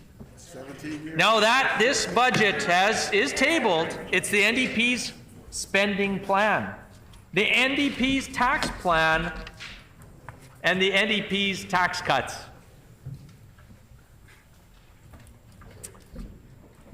Let's talk about a few of those cuts and other shortcomings, since we've got some time, Honorable Deputy Speaker. Failing to outline a plan to grow the economy and grow public revenues to help fund social services and assist Manitobans with affordability while eliminating the Manitoba Economic Development Board and firing the Métis Secretary for Economic Development. First one fired. Stifling economic growth and prosperity through excessive red tape and unwarranted taxation while repealing legislation to reduce the regulatory burdens and canceling the Regulatory Accountability Secretariat. I know that some of the members on the NDP, they'll be able to get a chance to look at this in Hansard tomorrow, reread what I just said. I'll sign it for you tomorrow. And whilst ignoring Manitoba families' healthcare needs by delaying surgeries, pausing the construction of new personal care homes, and failing in the recruitment of new nurses and healthcare workers. This, Honorable Deputy Speaker, gives me the opportunity to bring up the point that the member for Point Douglas wants me to bring up. The Lac Tabani Personal Care Home. Another topic that this NDP government, and again, we'd have to look at that definition of floater, taking credit for things that we've done. In their budget, I'm assuming, Honorable Deputy Speaker, is $6 to $10 million, which is going to be the excessive costs to the Lac Tabani Personal Care Home. Why? Because this government and the NDP leader and the NDP member for Point Douglas, all of them, put the personal care home on pause. They put it on pause. Why'd they do that? So it's going to cost $8 to $10 million more. And this is something that the leader of the NDP should have known what was happening in 2024, like building costs, building codes changing, excessive costs. So it's unfortunate, but you know what? The NDP leader doesn't care, because you know why, Honorable Deputy Speaker? It's not their money, it's taxpayer money. And the NDP have never met a dollar of taxpayer dollars that they've never felt that they wouldn't just love to spend, Honorable Deputy Speaker. So I am looking forward to the Lac Tabani Personal Care Home being built and opened. Absolutely. Absolutely. All members in the House are clapping. I think that's great. It's actually, now because of their pause, and from what I had heard at their announcement, it's actually opening a year and a half to 2 years later than would have if they would not have lifted that pause in the fall. So on top of that Lac Tabani Personal Care Home, there's 5 others, Honorable Deputy Speaker. Not much mentioned in the budget. Not much mentioned. I mean, we already know they cut the seniors minister department. They got rid of it. They axed it. It's unfortunate.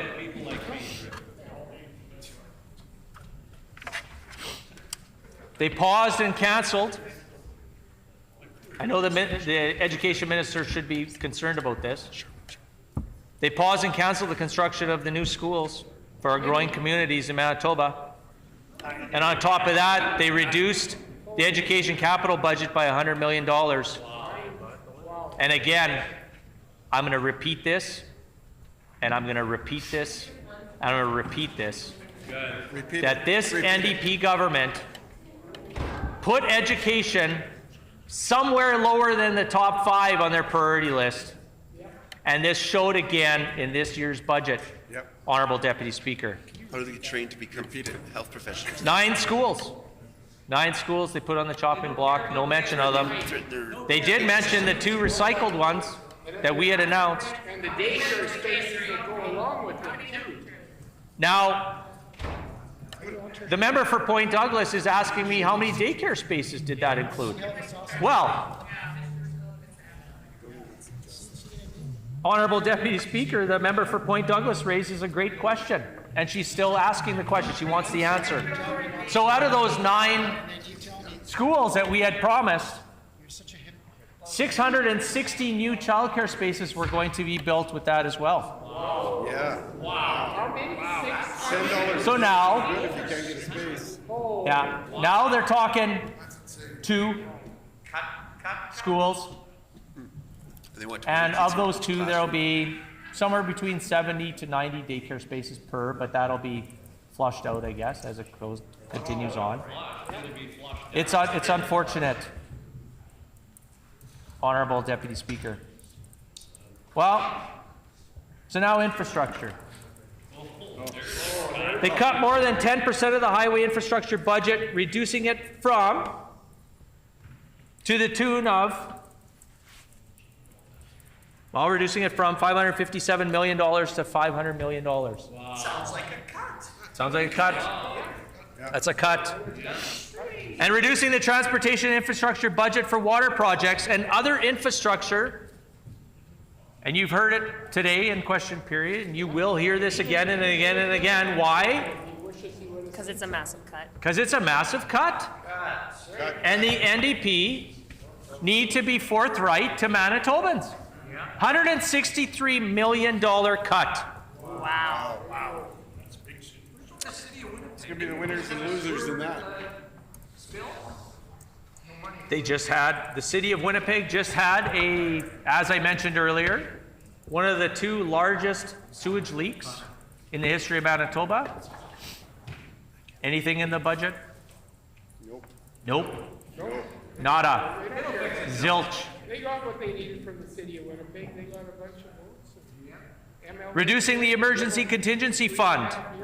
Uh-oh. That means that fund where, like if you have an emergency, like that rainy day fund where, we tell, I used to tell the students that I taught and of course my own children that, hey, you know what? Put some money aside into a savings account. That's good advice. You never know. So what has the NDP done in this year's budget? Because I guess they don't have enough of the taxpayers' dollars that are going to be coming in, I guess. They're reducing the emergency contingency fund from $100 million to $50 million during a dry year. Wow. When we are at higher risk for what? For forest fires. We could have floods. Honorable Deputy Speaker, for forest fires. And I know I have the pleasure of representing over 21,000, almost 23,000 Manitobans in the great constituency of Lac Tabani. But I know between April 1st and the end of October, October 31st, and some of the members on the NDP side have cottages out in the great Lac Tabani constituency. It's beautiful out there. They're going to have to be careful. The weather can change. With the forest fires, they're going to have to be careful. They know that they're going to be paying more on their property taxes due to the education tax going up. So, again, reducing that rainy day fund makes no sense. But, this is nothing new with you-know-who. Failure to invest in EV charging infrastructure necessary for the transition to cleaner electric vehicles. So they're giving people a bit of a rebate. But how in the world are you going to charge those vehicles? I don't know. That infrastructure is necessary. And what happens to those homes? And I know that there's a few people on the NDP side that have a good handle on the trades. And they know that their homes at times, when you go to that panel that's down in the basement, when your lights flicker or something, or you plug in too many things into the socket. The breaker trips. The panel, electrical panel. The breaker trips. Or if you accidentally plug in the wrong something into the socket, it blows a breaker. Well, many of those homes are 100 amp. Probably not going to handle some of those EVs. It's going to cost people a lot of money. So it is. Hey, I drive a hybrid. I enjoy driving the hybrid. It's great on fuel. It's great on fuel because we know that this NDP government have never seen a taxpayer dollar or cent that they don't hate to spend. They love to spend it, right? And so we know that their carbon tax, they want a large carbon tax. The leader of the NDP said himself back a little bit ago that he was applauding the Trudeau-Singh coalition, and he was on track. He was on board, and he was saying that he needed probably about a $300 a metric ton carbon tax. $300. So All of your fuel is going to be going up. And why? Because this Premier of Manitoba, this leader of the NDP, would not stand up against his buddies in Ottawa. Say no to Trudeau. They will not say no to Trudeau. Shame on this government. They are not governing for Manitobans, Honourable Deputy Speaker. I'm going to talk about a bit of a topic that we've spoken about here for a few weeks. Failing to create a real bail reform plan with the federal government. Failure to address the root causes of crime and the failure to take serious action to fund policing to keep our streets and homes safer. Honourable Deputy Speaker. We know that some of their members on the government side were big fans of the defund the police rallies. They were out protesting, and they're almost professional activists, lobbyists. It's unfortunate. It's unfortunate, Honourable Deputy Speaker. Failing to protect Manitobans in their homes from criminals and instead offering them $300 security system tax credit, and failing to increase funding for the downtown safety partnerships in the cities of Brandon and Winnipeg, and cutting funding. Oh, the member from Point Douglas was clapping. I don't quite understand that strategy here, Honourable Deputy Speaker. Maybe you can enlighten me on another time in the future when you can, let me know what the heck is going on over there. They're just not singing from the same songbook, Honourable Deputy Speaker. Cutting funding to courts, legal aid, correctional services, crime prevention, and victim services. Failing to fund adequately addictions treatment and a strategy for housing and homelessness. Failing to adequately plan and fund the provincial nominee program to help recruit the healthcare workers and industrial workers we need to keep our healthcare system and economy going right here in this great province of ours.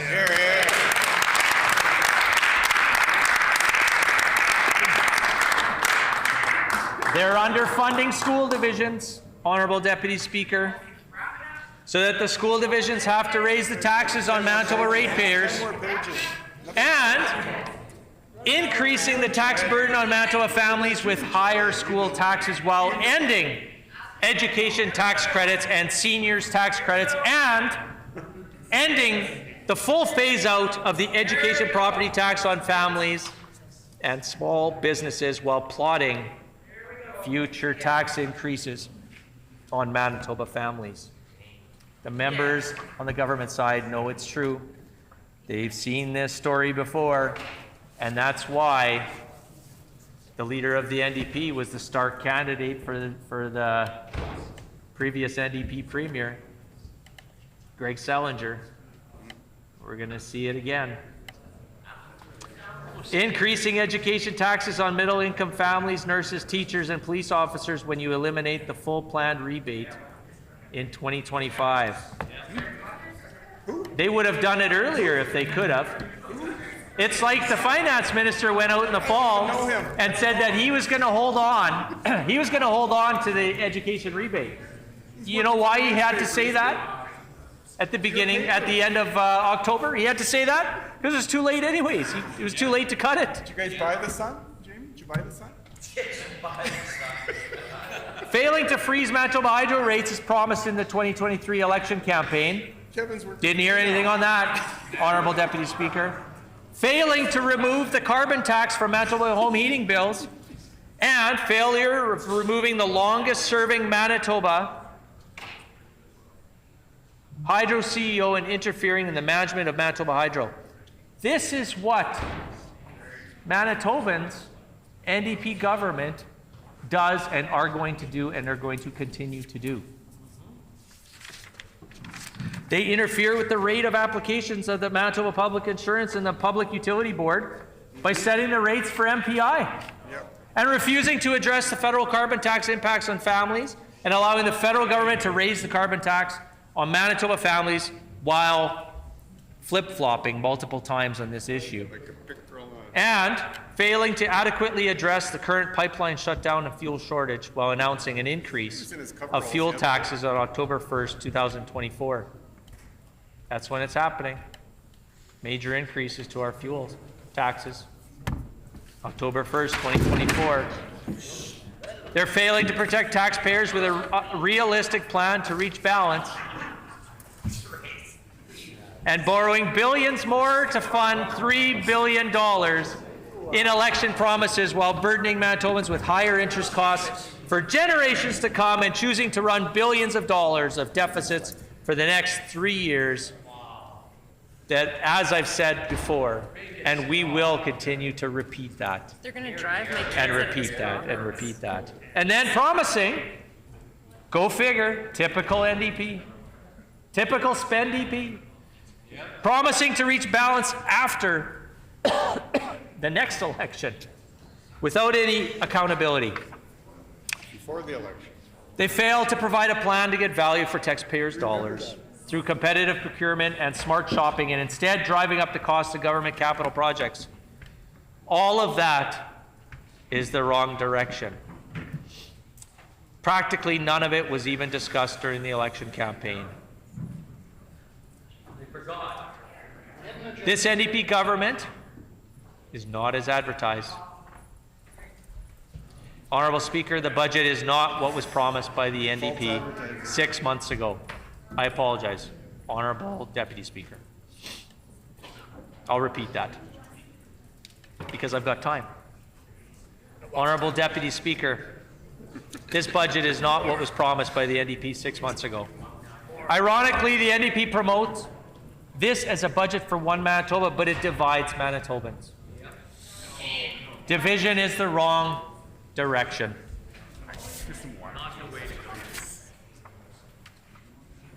I know that the members opposite want me to continue going because I've got more.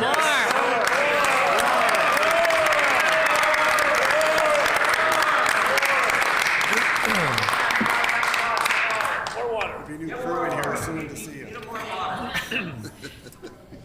So, It's not fast. Mr. Honourable Speaker, Honourable Deputy Speaker, I move, seconded by the MLA for Roblin,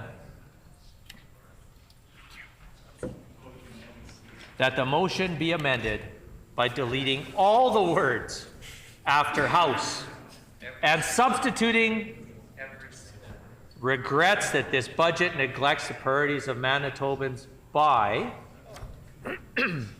A, introducing measures that were not raised during the recent election campaign just 6 months ago, and B, dividing Manitobans into winners and losers through taxation, thereby creating two Manitobas, and C, Class warfare. neglecting critical areas of investment such as economic growth, urgent medical capacity, the construction of new educational and childcare infrastructure,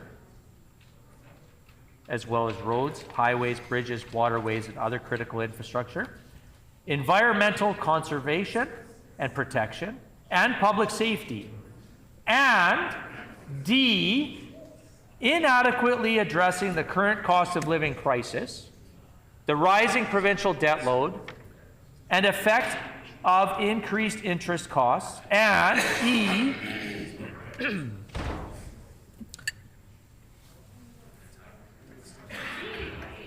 It's dry in here. not fully accounting for all the costs of government decision-making and spending since October 3rd, 2023, and F, violating the trust that Manitobans have placed in this new provincial government for all of the above reasons. As a consequence, the provincial government has thereby lost the confidence of this House and the people of Manitoba. Thank you, Honourable Deputy Speaker.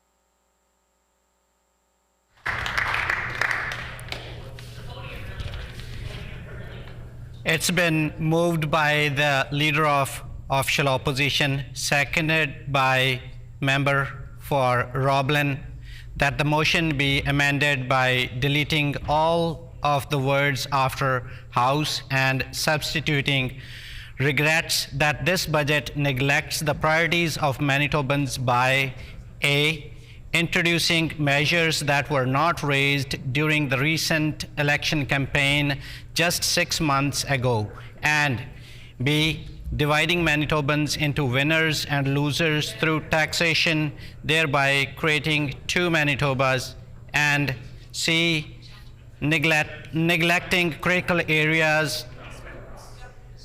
Dispense. No. I hear a no.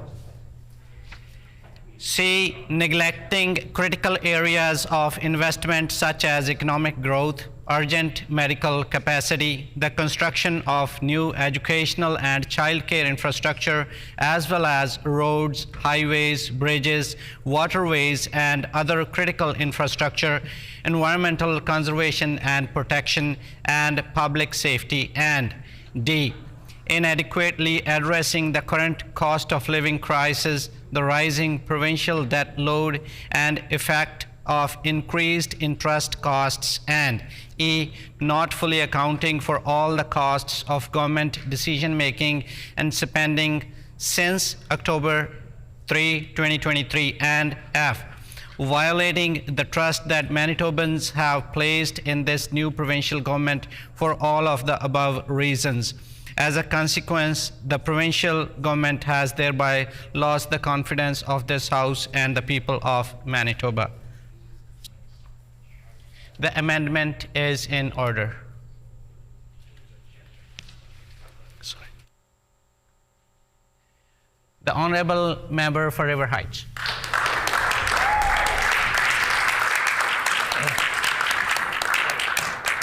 Honourable Speaker, I'm proud to rise in this chamber today in support of our government's first budget. And I want to thank the member from Lac du Bonny for cutting his speech short in order to allow me to get to my speech today. Thank you. I really appreciate that. I also want to begin by extending my personal congratulations to our own finance minister, the member from St. James.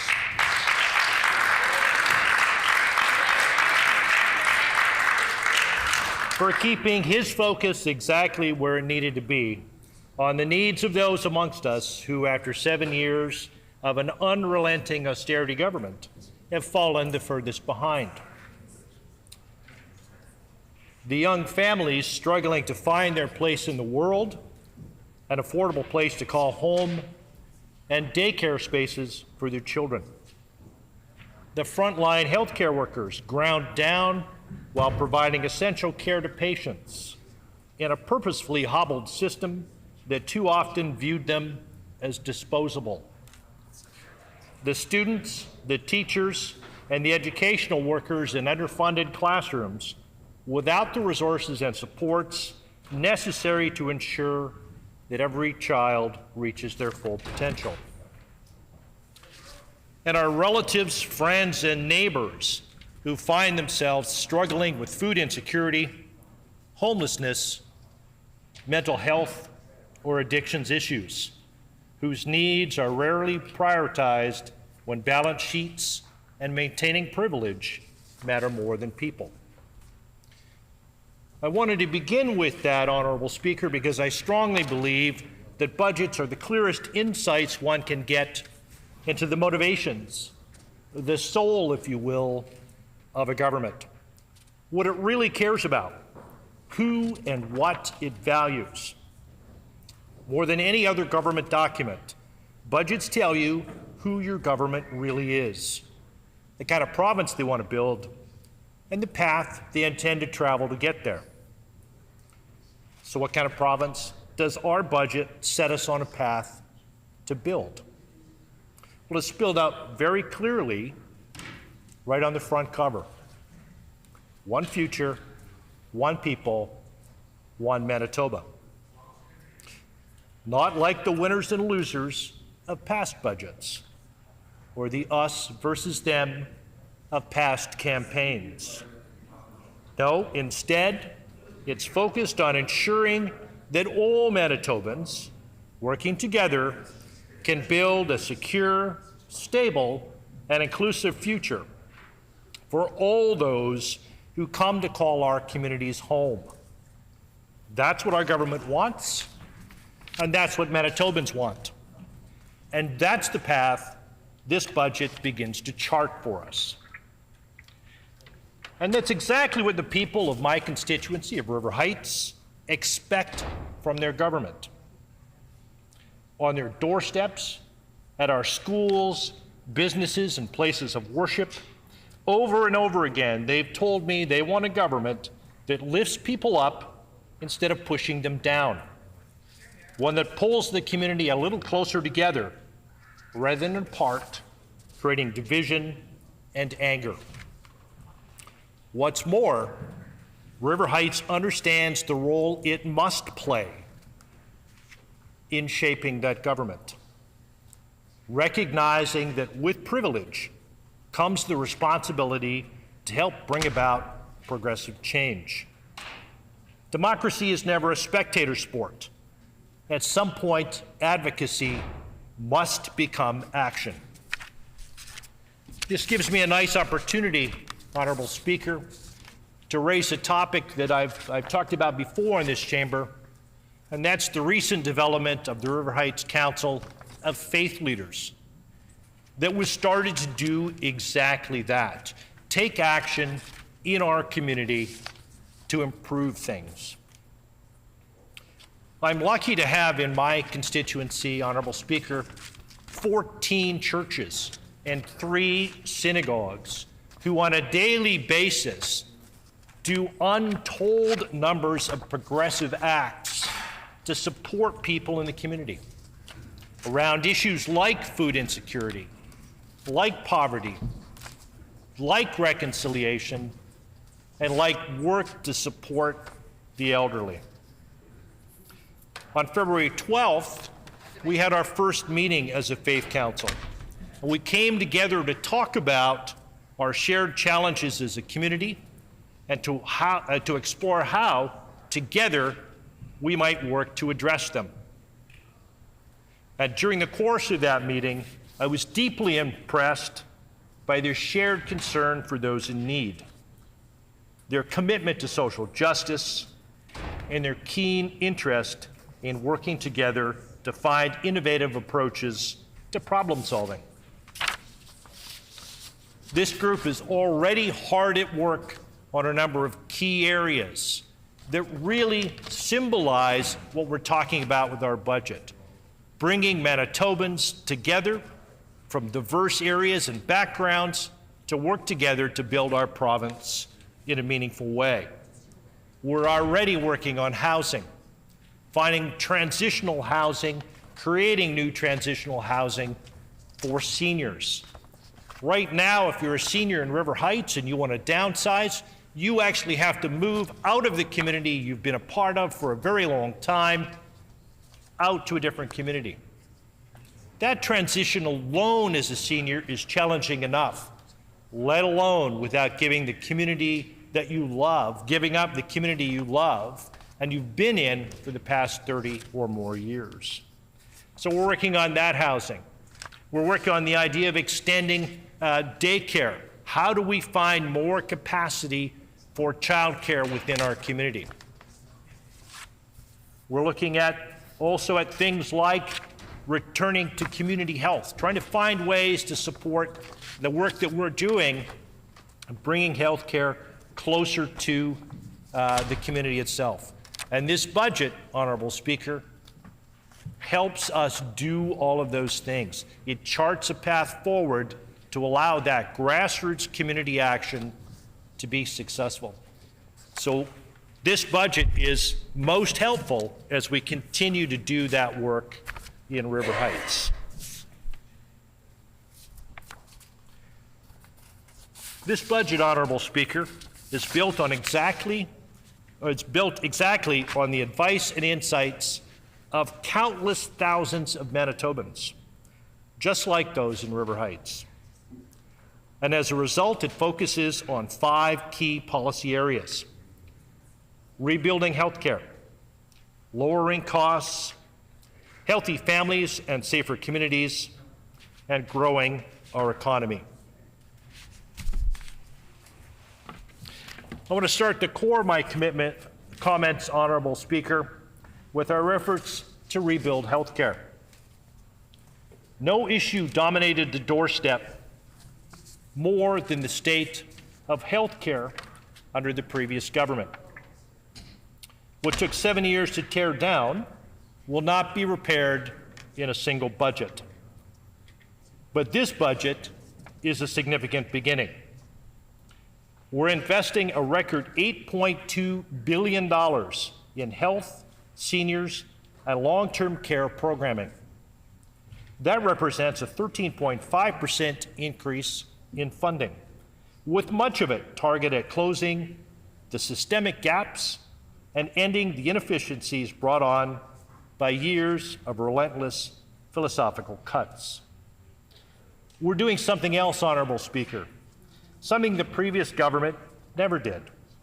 We're ensuring that every single nickel of the federal health transfer payments are actually invested in the support of frontline workers and in improving our healthcare system, and not spent somewhere else. Honourable Speaker, while there's a range of interconnected issues driving the healthcare challenges we face, at the very core is a critical staffing shortage. While it will take time, Budget 2024 is taking the necessary steps to address that shortage. We've allocated $310 million for the retention, recruitment, and training of frontline healthcare professionals, a commitment that sets us on a pace to hire 1,000 more healthcare workers over the next year. 100 doctors, 210 nurses, 90 paramedics, and 600 healthcare aides to work in home care, personal care homes, hospitals, and community health settings. To make that an achievable goal, significant investments are also being made at the post-secondary level to increase training opportunities in key areas. For example, we're expanding Manitoba's undergraduate medical education program. We're training more specialists by expanding postgraduate medical education by increasing medical residency spaces. We're training more nurses by investing in 6 post-secondary institutions and funding Year 2 of the Nurse Diploma Program at the Neepawa Training Center.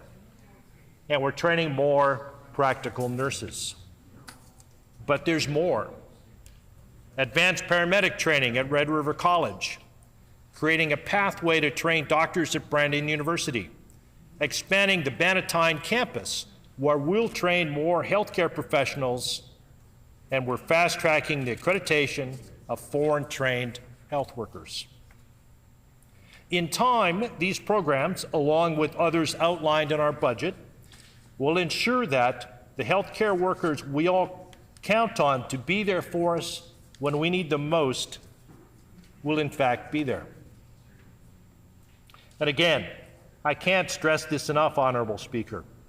It's critical to understand that this plan that the members opposite said didn't exist, it didn't come out of thin air. It was built on the solid foundation of months of direct consultation with Manitobans, with healthcare professionals, post-secondary institutions, and experts in the future of health. And I'm incredibly proud to be part of a government team whose focus is working with and engaging with Manitobans to build a better province for everyone. In the time I have left, Honourable Speaker, I also want to touch on a couple of other key areas which relate directly back to insights I've gotten for my constituents, and which the Minister himself got during his pre-budget consultation. The first is in relation to public education, a critically important issue to my community, which is home to excellent schools, and countless people who've dedicated their lives to nurturing young learners. As I've mentioned in this chamber before, my own career as a theater, history, and psychology teacher not only enabled me to understand the potential dangers of Bill 64,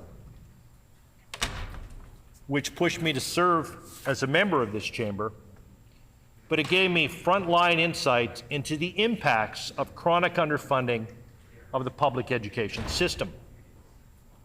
For too long, we've asked teachers and educational workers to do more with less in classrooms that were too large and without the full range of critical supports necessary to ensure that all of our province's children reach their full potential.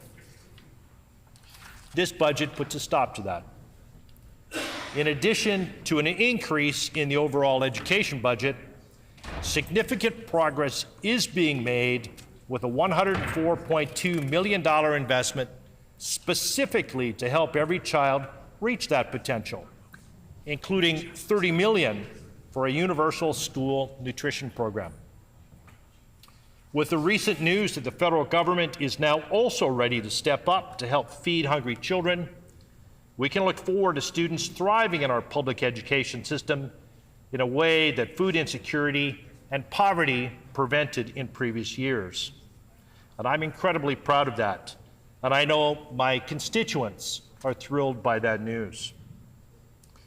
I want to take a moment as well, Honorable Speaker, to highlight our commitment to expanding the $10 a day child care initiative to ensure that it's year-round, providing families with access to affordable quality child care on professional development days and throughout the summer. This change will make a significant difference to the lives of families in River Heights. But there's so much more to celebrate. $22.3 million going to providing more direct care hours for seniors in personal care homes, funding a new independent seniors advocate, $116 million in funding to build and maintain social and affordable housing, removing the PST on all new housing builds to get projects started faster, and on the environment, a $10 million investment in New Flyer Industries to build more electric buses, strengthening Manitoba Hydro and Efficiency Manitoba as they aggressively pursue paths to a greener economy, and rebates on EV purchases to encourage more Manitobans to make the transition.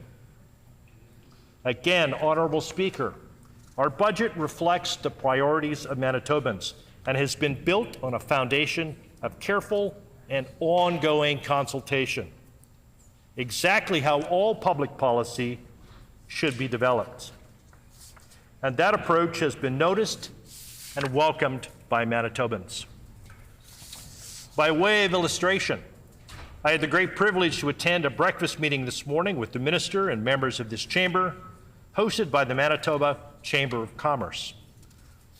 Honorable Speaker, the positive energy in that room from people who have been part of a legitimate conversation about the future of this province after years of being on the outside was real. From the speakers at the podium to participants at the tables, people warmly welcomed the budget and this minister and expressed great excitement at working with this government in the years to come. I want to conclude, Honorable Speaker, by saying that our budget is an ambitious outline of the critical work we must do together to serve Manitobans. While the members of this chamber won't always agree with the route we take to get there, the destination itself must never be in question. And I again want to remind members that we must always keep in mind the words of United States Senator Elizabeth Warren, who said, "We didn't come here to talk about things we can't do." This budget sets in place the building blocks to begin to do great things for all Manitobans. And I look forward to sharing that work with you. Thank you.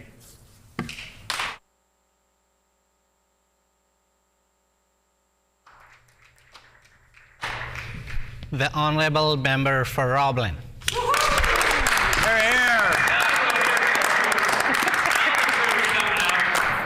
time. No, Roblin. Thank you, Honorable Deputy Speaker. I am very pleased to rise today and put a few words on the record in support of our amendment to the budget put forward by our leader, the member for Lactabani. And I'd like to thank him for all of the great comments he put on the record today. I really enjoyed listening to that. I know all of my colleagues did. It was a breath of fresh air after yesterday. I want to start my comments on what the number one issue that I hear about when I talk to Manitobans in my constituency, and that is affordability and the cost of living. And the fact that nothing in this budget provides meaningful, long-term cost relief for Manitobans who are struggling. The only measures in this budget that are really effective are tax measures that were put forward by the previous PC government. Even though they've altered them so they'll be less effective now, but we'll get into that later. The only other measures in this budget around affordability are either temporary or they don't take effect for quite some time in order to be of any use to Manitobans today. And not only is there no real meaningful long-term cost relief, the cost of living is actually going to go up now in Manitoba under this budget. And we'll talk about that in a little bit. But as the MLA for Roblin and representing the great communities of Charleswood and Headingley, I want to put a few words on the record about the issues that matter to people in my constituency. Foremost among those is education and early childhood learning. Now, we already know that by their own admission that education doesn't even crack the top 5 priorities of this government, and that was evident in the budget.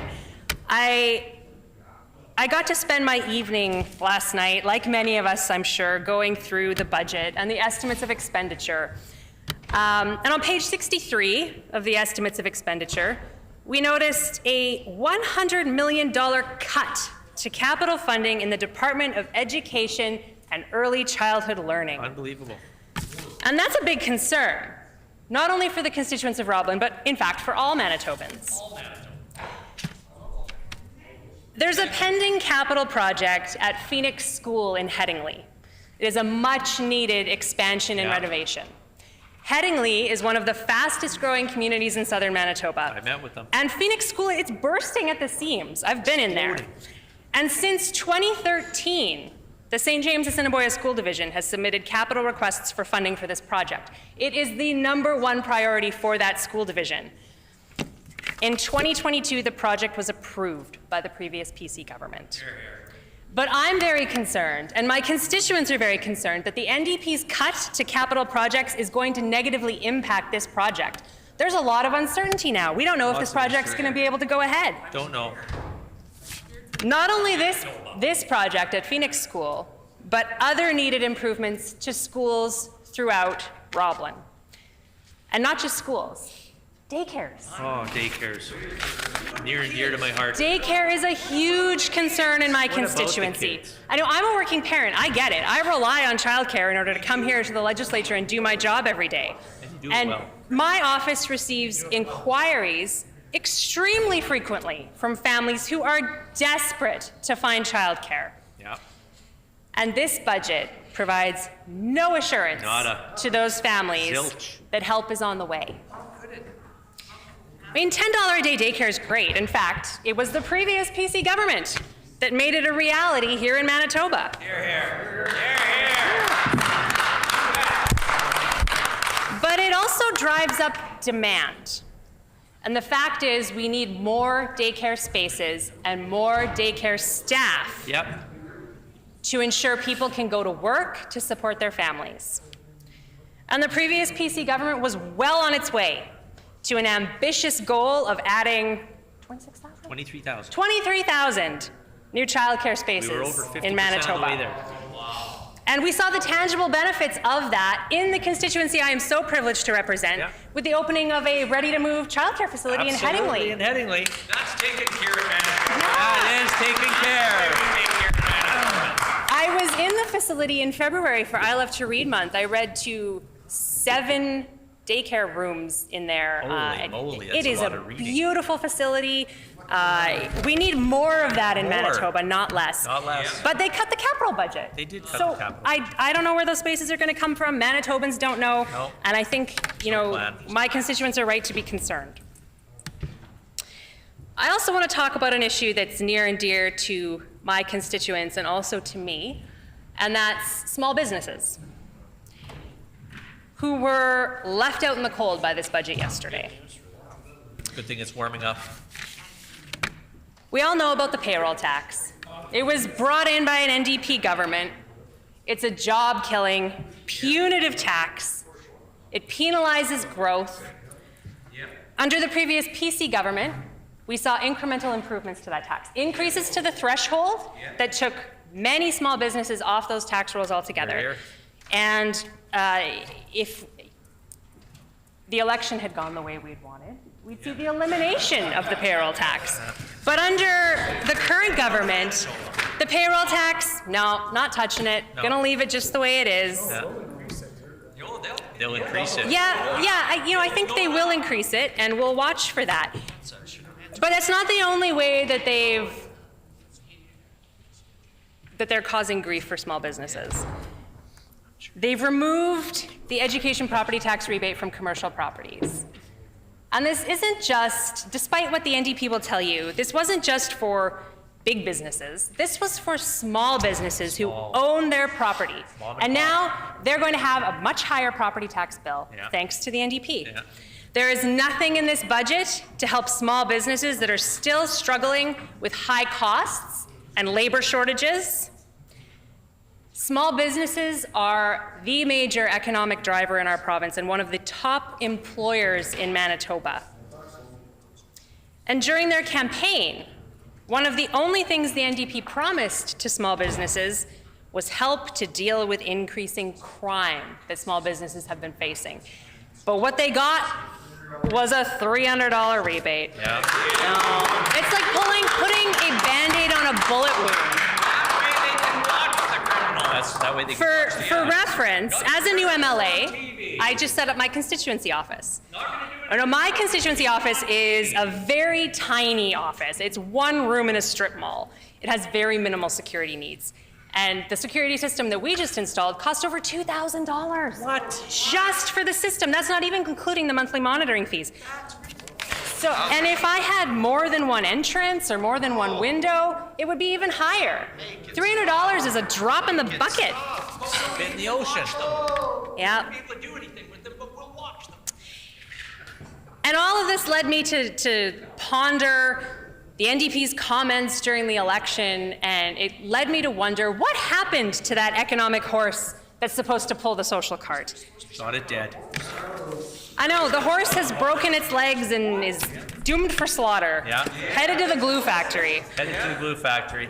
Because this budget does nothing to spur economic growth. The only way to pay for all of the services that Manitobans expect from their government is grow the economy. Here. Or And how do we grow the economy? You have to work with the private sector. And allow them to do what they do best, and that's invest in our province and create jobs. Instead, this NDP government is ideologically bent on growing the public sector, and only the public sector, and stifling the private sector.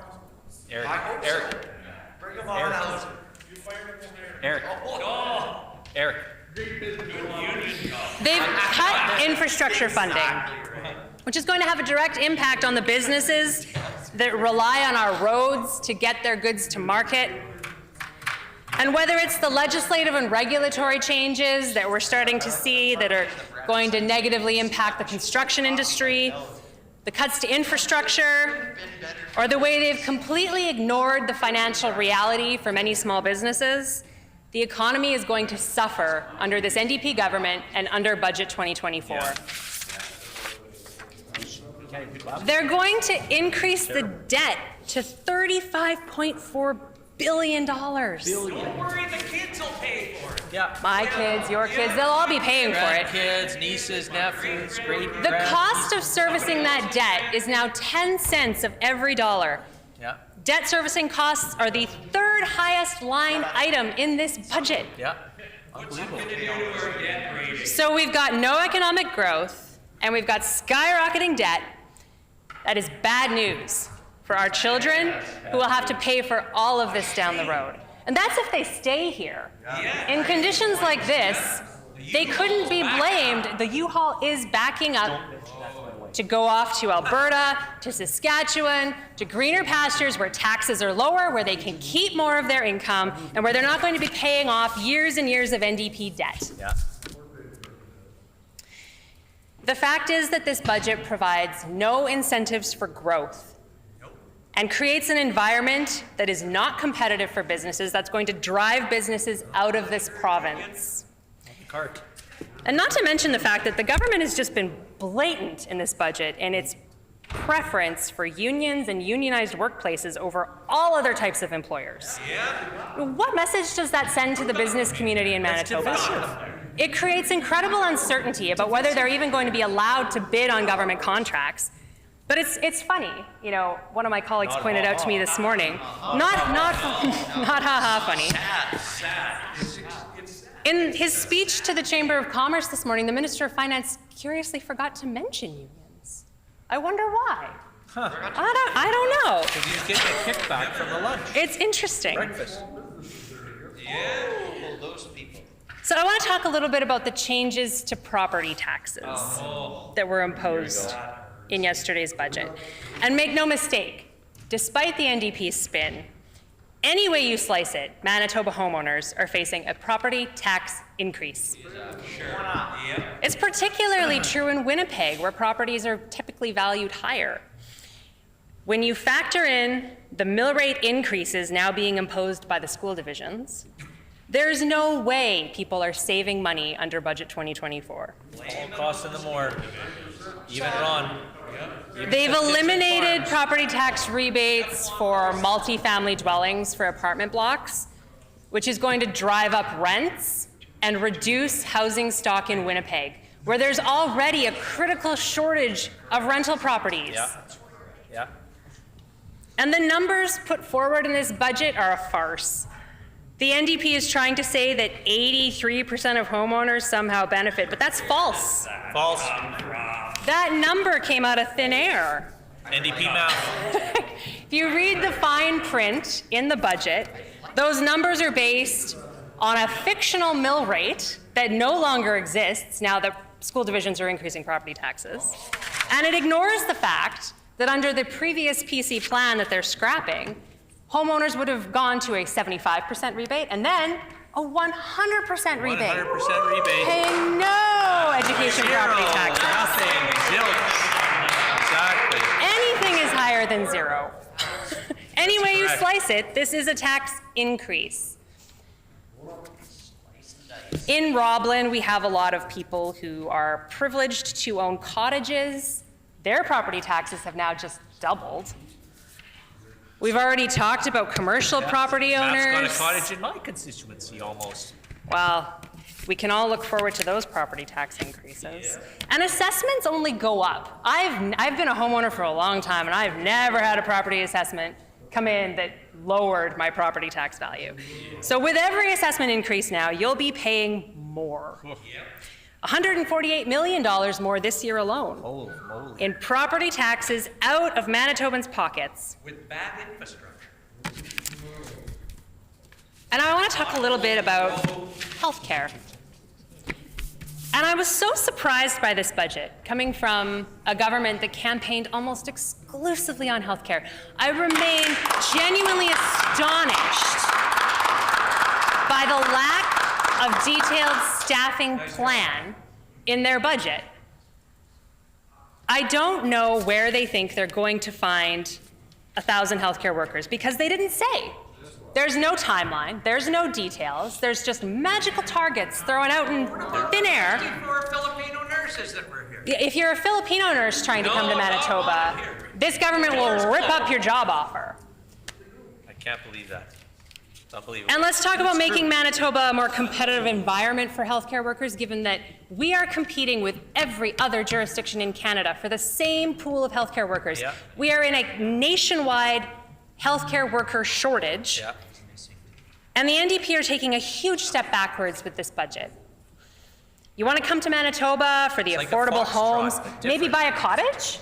We got cottages in Manitoba. Well, now your property taxes are going up on your primary residence, and if you want a cottage, your property taxes are going to double.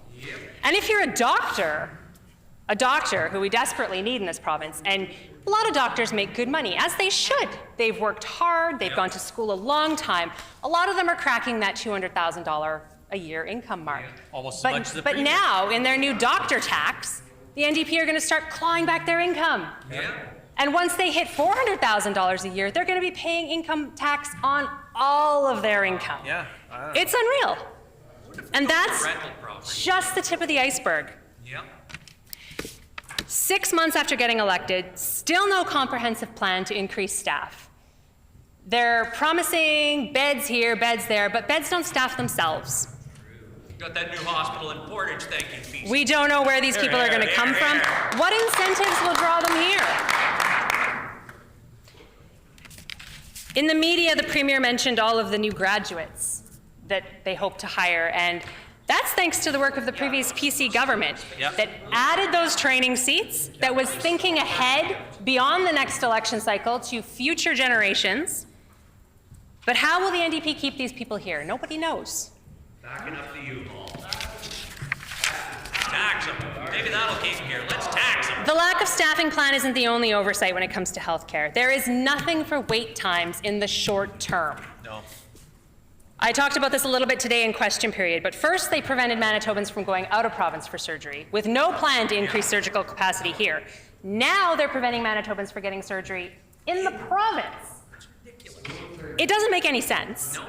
And then there are significant gaps in terms of healthcare capital. The HSC bed tower, in desperate need of replacement. No mention of that in the budget.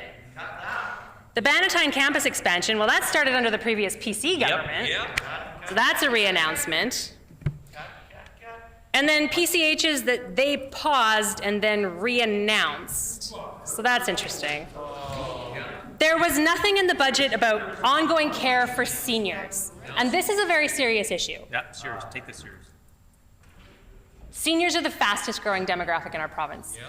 I'm getting older The every day. silver tsunami is coming and we are not ready. We need investments in self and family managed care, in home care. We need incentives for nonprofits and developers to add assisted living facilities in communities across the province. There's nothing in this budget. They cut the senior department. They got rid of the Department of Seniors, folded it into health, and shelved the senior strategy. It was like origami. That was put together by experts, external to this building. They just shelved it. They put the seniors on the shelf. They don't care about us.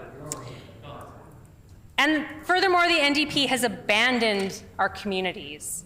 I'm talking specifically about our community centers, rinks, curling clubs, baseball diamonds, and football fields. I was lucky to serve on a community center board at one of our great community centers in Charleswood. And I know how much we relied on funding from the Building Sustainable Communities program. We used it to replace rink lights, to replace the boards on our rinks, and that was just our community club. And then the Arts, Culture, and Sport and Community Fund, that provided funding to organizations in my constituency like the Canadian Palestinian Association of Manitoba for cultural programming. And now that funding is just gone. That was funding that directly improved our communities. I cannot fathom why this has been cut. That is a real shame for communities in our province. And finally, because I can't believe I'm running out of time. I can't believe it either. I could go all day. Leave. One more time. I would be remiss if I didn't mention some of the broken promises in this budget. The Premier promised he wouldn't raise taxes. Broken promise. Challenger said that. It's the He same claimed story. that he could somehow lower grocery prices. I go to the grocery store pretty frequently. I've got 4 kids. It's a lot of mouths to feed. My grocery bills have skyrocketed. And that is the case for most Manitobans in this province. He said he was going to get tough on grocery stores. He didn't. And there's nothing in this budget to lower grocery prices for Manitobans. No, nothing. Not And then, you know what else was curiously absent? What about that freeze on hydro rates? I didn't say anything about that. That was curious too. My time is coming to a close. Again, I want to thank my colleague, the Leader of the Official Opposition, for putting forward such a good amendment. Pleased to speak in favor of it. Thank you very much, Honourable Speaker.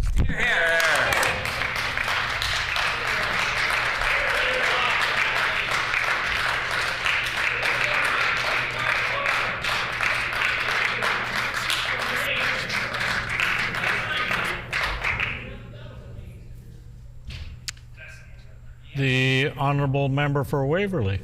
Thank you, Honourable Speaker. Thank you. And thank you to this amazing team. So I am so pleased to have this opportunity to stand up and speak on this incredible budget put forward by our very hardworking and talented Minister of Finance, the Honourable. Thank you, yes. Yeah. You know, it's really the result of just countless hours of work, dedication, and real listening to Manitobans, and just to the betterment of life across this province. And, you know, waxing a little bit poetic, it's also sort of the result of a beautiful coalescing of so much varied life experience here in Manitoba. It's something that we've committed to as a government, and I know that we'll continue to do for Manitobans everywhere in this beautiful province. So, you know, I've spent a lot of time reflecting on what impresses me so deeply about this team, about the Minister of Finance, about this budget, our Premier, and I think I've landed on something. I'd like to get to it through a short story, personal story, which is kind of the way I like to do things up here. You know, I've been incredibly fortunate in my life to have a number of different jobs over my lifetime. So I've been a musician. I got to travel the world. I got to meet some incredible people. I got to see some incredible things. I've been a firefighter, you know, and it taught me a lot. It taught me to not take anything for granted in my life. And it taught me to really live in the moment and appreciate the people that are surrounding me, the teams that I work with. And now, I'm really honored to serve as the MLA for Waverley. And that's allowed me to connect with so many new remarkable people all across the constituency. And I really appreciate everyone for welcoming me into the community as your MLA. So, yes, I've been very fortunate to have all these different jobs, but I can truly say that being a dad is #1 for me. It's been the most rewarding, the most challenging, the most fulfilling role that I've ever had. You know, my kids are incredible, and I do my best to give my best to them every day. You know, and so I'm getting to a point here. I am getting there. I hope you can trust me. But, you know, there are challenges, and when we inevitably have one of those challenging moments in our house, what I try to rely on, and what I try to teach my kids, is curiosity. I know that may sound a little bit simple, but genuinely, it's curiosity. I'm curious about why they're saying the things that they're saying. I'm wondering, you know, why did they throw that bowl of spaghetti on the floor? Curious about their behavior. I'm curious about why they replaced the T and the R in fire truck with an F and say it loudly in public, because I mean that can be a challenge sometimes as a father. Anyway, what I'm trying to get here is that developing a true sense of curiosity for this world and for the people who live in it is really, really important. It's deeply important. Maybe you understand now what the trouble I was having with fire truck. It took a minute for everything to clue in. So it's something I've worked very hard to instill in my children, is just a sense of curiosity. And, you know, our team here with our government, I know for a fact, has a deep sense of curiosity and care for what Manitobans want from their government. And so, fittingly, we created a budget that's informed by the experiences of so many different people.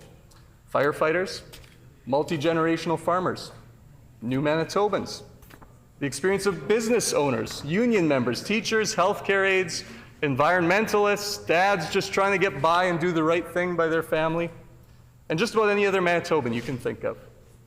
And that's because we are genuinely curious and listening to what Manitobans are experiencing. You know, we are a listening government. We've talked to that a lot here in the chamber. But I think it's important to also say that when we listen, we're actually taking that in. We're curious about those experiences, and we're following through on what we're hearing. And you know, what we saw from members opposite this past summer and throughout their time in government, and frankly, this was one of the reasons why I threw my hat in the ring, was, in my opinion, a complete lack of that curiosity. And I think I'm being extraordinarily generous, to be honest, to describe last summer's divisive campaign as simply incurious. There's this sort of myopic view of the world, a focus on wedge issues and a seeming inability to sort of course correct when information that ran counter to their very narrow beliefs of things came across their desk. But this team, this budget, sets us on a new course, and I'm very pleased to be a part of it.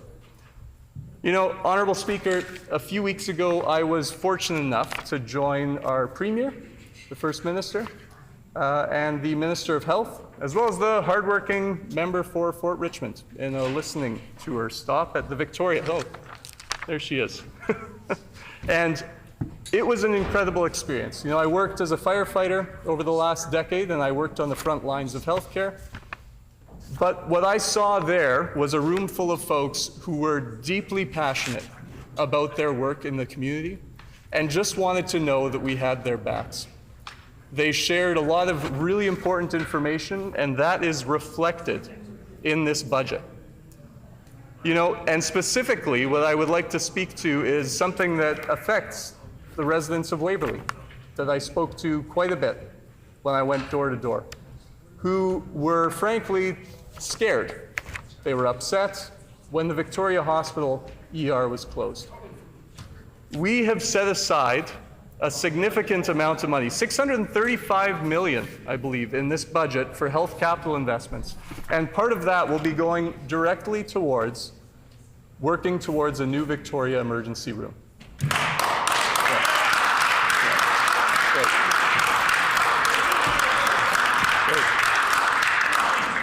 You know, this is a very exciting investment, and as I said, we heard over and over and over again from community members that they were just deeply disappointed, upset, scared, even when the Victoria Emergency Room was closed. And well, we even heard from some of the healthcare workers that we spoke to on that listening tour, was that people were still coming to that hospital because it's their community hospital, even when it wasn't an emergency room anymore. And so those employees, that staff, those frontline care workers, we're trying to deal with people dealing with emergency medical situations in an urgent care with reduced resources and funding from the cuts that we saw from the previous government, unfortunately. So we have changed that. We are now investing in getting another 1,000 healthcare workers to get back into the system. That's right.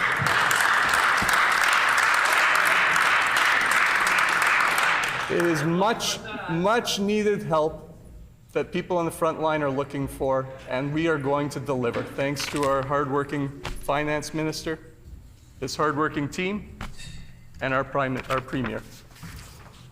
I also want to talk quickly, because there are a lot of things that affect folks in Waverley, and I really want to make sure that we're touching on all of those. I've heard a lot when I go to Costco, Superstore, when I get out into the community, just how excited folks are about the tax holiday that we've given, the fuel tax holiday. Since January 1st, people have been saving 14 cents a liter, and it has made a significant difference. And now they are absolutely thrilled that we are extending that for at least another 3 months. And in fact, I actually, you know, we do a lot of reading on this side of the house, and we like to see what other members are up to. And I came across an article from 2022 from the CBC that actually features the former police chief of Brandon Police Service. And he spoke about this idea that at the time there were some real challenges, budgetary challenges for the city of Brandon, because fuel prices were going up.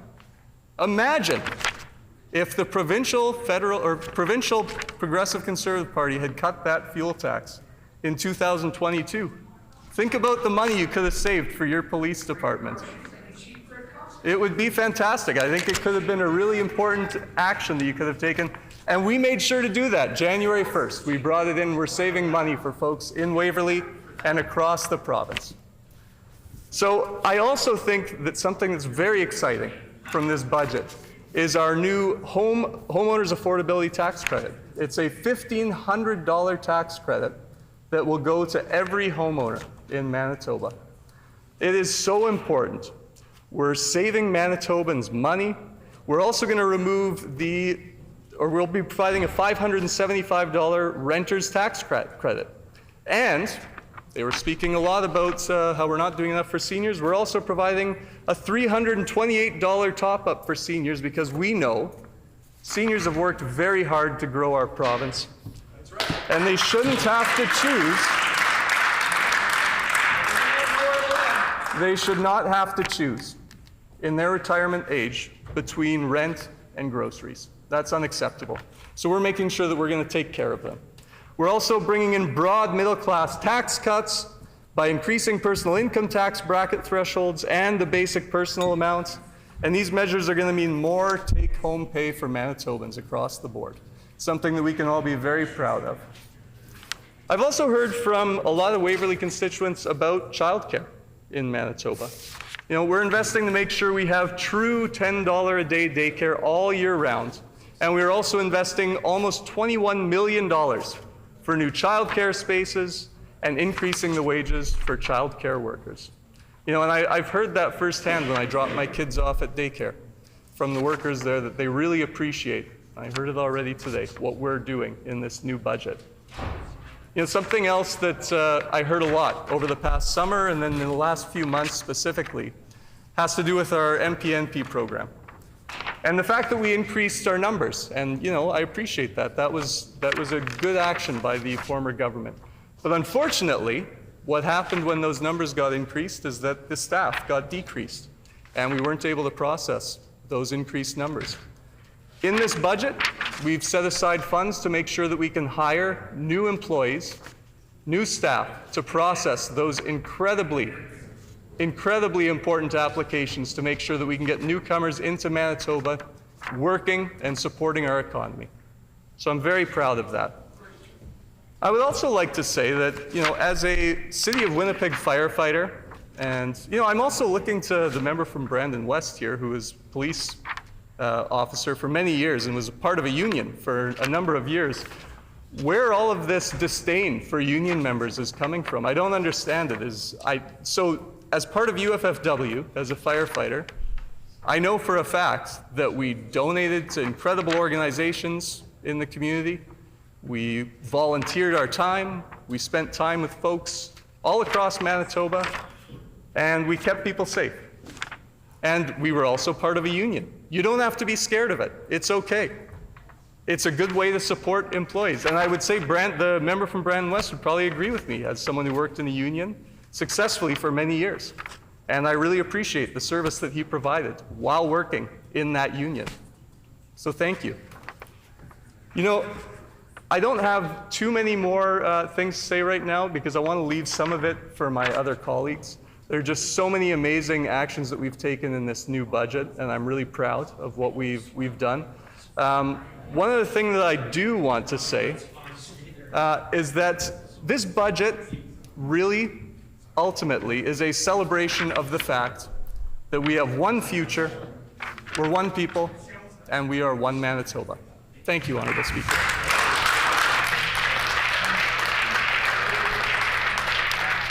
The Honourable Member for Tyndall Park. Thank you, Honourable Speaker, and I'm happy to have the opportunity to rise here this afternoon and respond to this government, this NDP's government first budget here in Manitoba since the election. And I know a lot of eyes were on this government watching because there were a lot of promises made in this last election, Honourable Speaker, and it was hard to imagine, and now we know the reality is not all the promises that were in fact made during the election are actually going to be coming to fruition, at least here in Manitoba or anytime soon, Honourable Speaker. There are a few different topics I want to be able to discuss and go over, and I'd like to start with seniors. And the reason I want to start with seniors is something that I am very, very excited about and happy, and I want to give this government credit for it, is their introduction of the Independent Office for the Seniors Advocate. Honorable Speaker, the reason why I want to talk about this is because this is an initiative that I personally first brought to the House. It was back in 2016 when I first got elected, Honorable Speaker. It was brought to my attention that BC had an independent office for a seniors advocate. So I actually went to BC and I met with the seniors advocate, and we had long-winded conversations just about what the office actually does for the province. And this NDP government, they often talk about how the office for the seniors advocate is going to help with personal care homes, and I'm sure they will. That's excellent. But the office is for so much more than just this. An independent office for a seniors advocate also does transportation. They talk about and they advocate for seniors when it comes to meals, when it comes to health care, when it comes to all long-term care facilities, not just personal care homes, but also supportive housing homes, retirement homes, 55-plus homes, and hospices. There's so much advocacy work, including home care, that needs to be done for seniors, and that's what this office does. So back in 2016, when I first introduced it, I asked for the support of my colleagues, and unfortunately, I didn't get very much. But I was still happy to talk about it in question period and member statements and petitions. And then a few years later, in 2020, the NDP got on board. And this is where it got really exciting, Honorable Speaker, because we knew at the time that the tides were changing here in the province of Manitoba. It likely was going to become an NDP government. And so if they got on board with this idea of an office for an independent seniors advocate, here was my chance to really hold them accountable to it. And so kept pushing for it. We lobbied them for it, spoke with some of the members about it, and they're, sure, Cindy, we're going to do it. If we form government, we're going to do it. And so when I saw it on the order paper being introduced as legislation, I was thrilled to see this, Honorable Speaker. And now I just want to make sure I continue to do my job to hold this government accountable, to ensure that the office that is being implemented is everything that it in fact can be, and that it serves and represents all seniors throughout the province. I'm looking forward to seeing it being more rolled out within Manitoba. One of the things that I talked about the independent office can do is fight for healthcare for seniors. And this is something I often hear a lot about. So I go to the McDonald's every single Saturday just to be accessible to my constituents. From 10 a.m. till 2 p.m., my constituents know if they come by the McDonald's on Keewatin, they can come and chat with me. And we have some regulars at McDonald's. They're there with their friends, and so if it's ever quiet, I get to talk with them. And they often tell me what's going on with their healthcare issues and what they're hearing within the healthcare system here in Manitoba. One of the biggest issues that seniors are facing is the issue of affordability for prescribed medications, Honorable Speaker. Prescribed medications that, to face the fact, like every single person in this house will need prescribed medications throughout their lifetime. It's wonderful when we can actually afford them, but there are a lot of seniors on fixed incomes, no more health insurance, high deductibles that cannot afford them. Earlier today in question period, I talked about shingles, or it was yesterday, sorry, Honorable Speaker. Yesterday I talked about shingles because I have constituents who have come to me. One in particular, she has had shingles 3 times.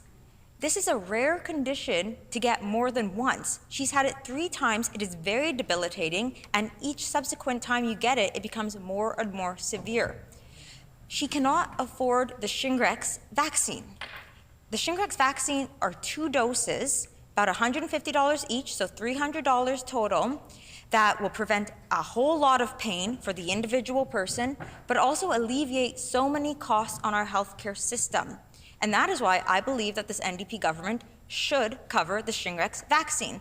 Ensure that every single senior, and if they want to have conversations about the age, I would make the argument from when a person retires onwards.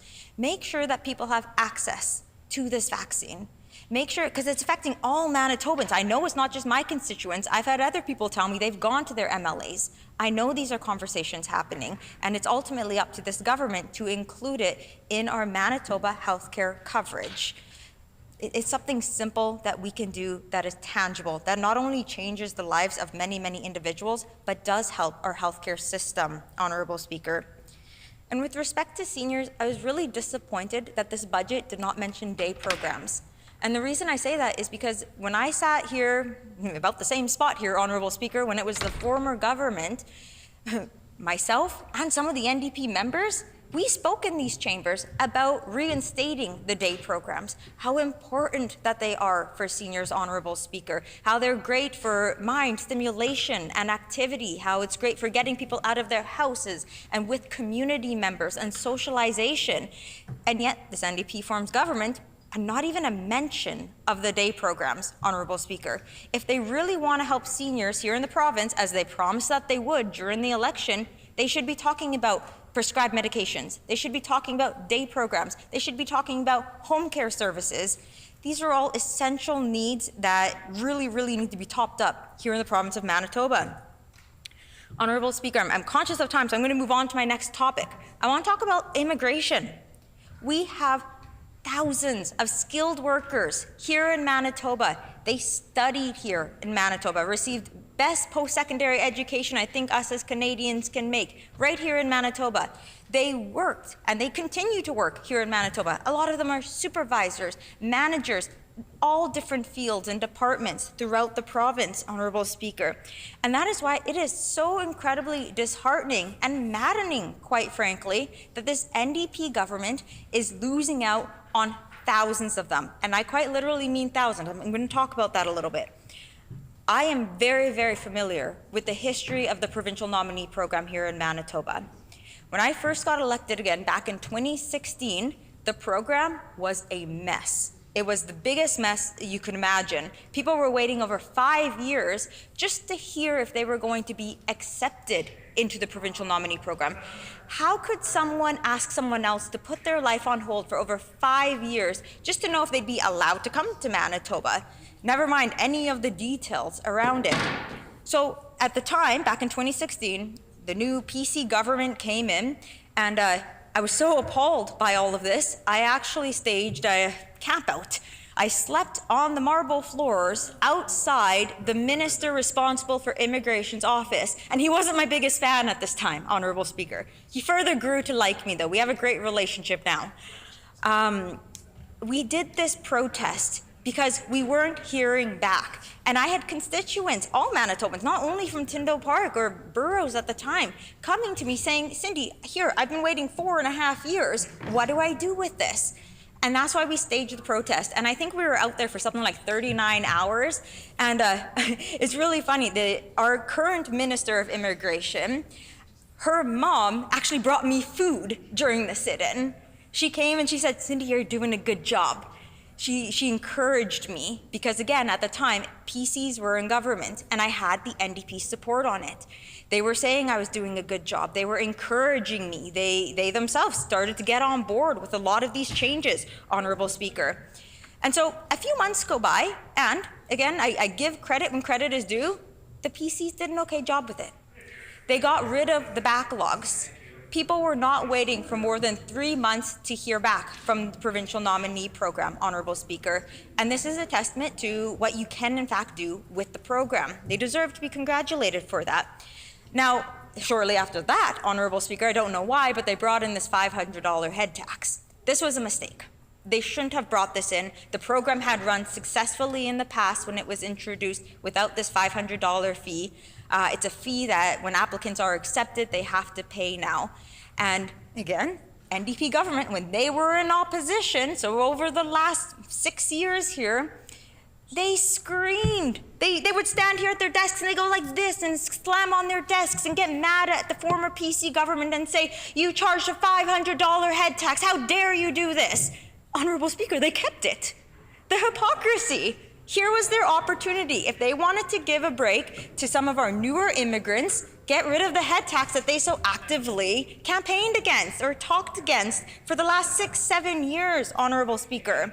It amazes me, the hypocrisy, Honorable Speaker. And immigrants to Manitoba, we need immigrants.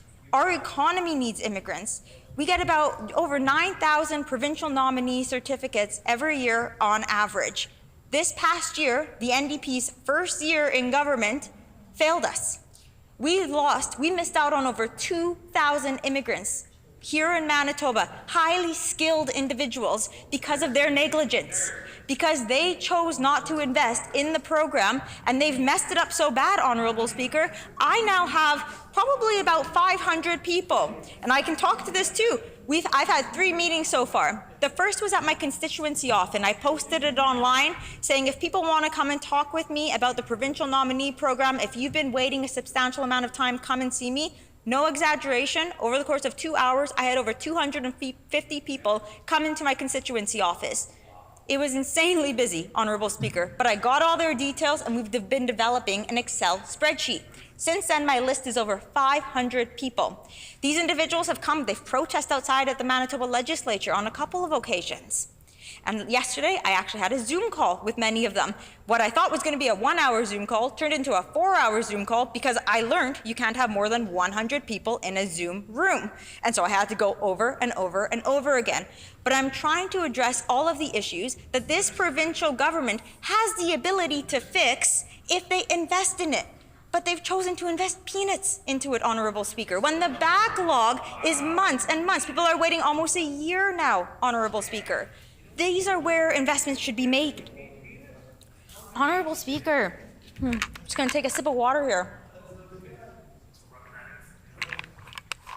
Honourable Speaker, I want to talk a little bit about crime and safety.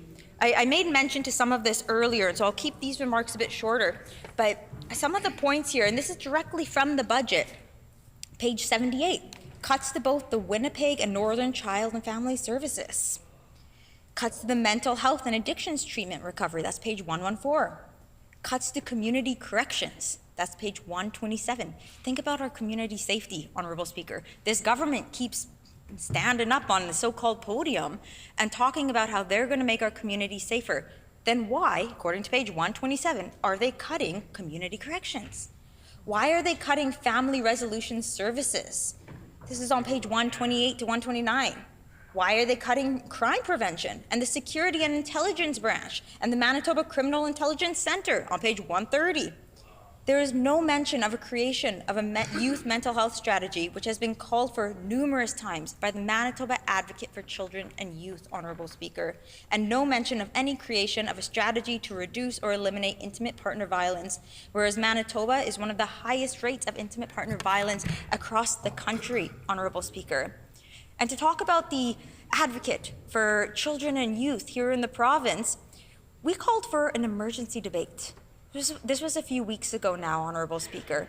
There have been so many tragic cases in the media lately, and so we brought forward an emergency debate calling on this government to come to the table and have a conversation about what we could do better for children in care. And I want to thank my colleague from Midland. My colleague from Midland, she came out strong on this. She helped support the cause. She helped work with so many Manitobans and bring forward the concerns that I know all MLAs are hearing, but for whatever reason, the minister responsible, the member for St. John's, she chose to say, and she literally said, I'm too busy to have this conversation.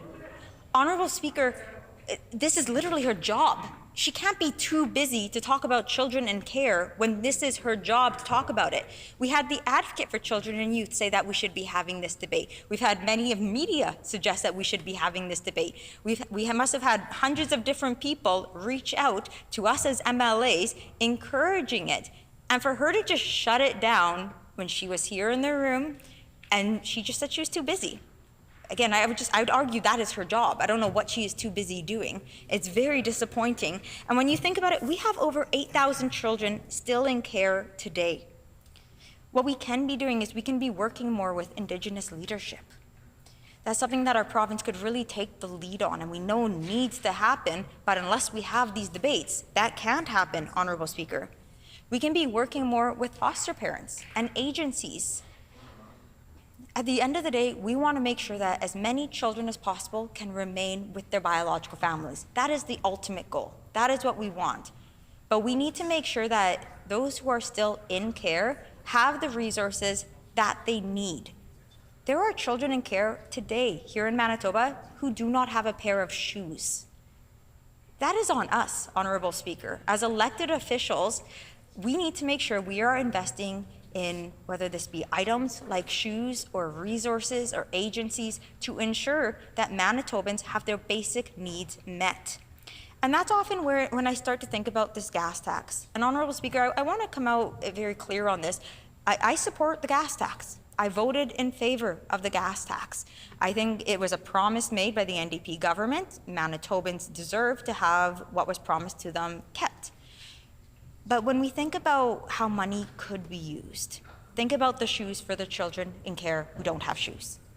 Think about seniors who cannot afford their shingles vaccine. There are so many other ways we could be using this money, and it would have been nice to have the minister responsible for finance engage in this conversation a little bit more, Honourable Speaker. Again, I'm very happy about the Independent Seniors Advocate.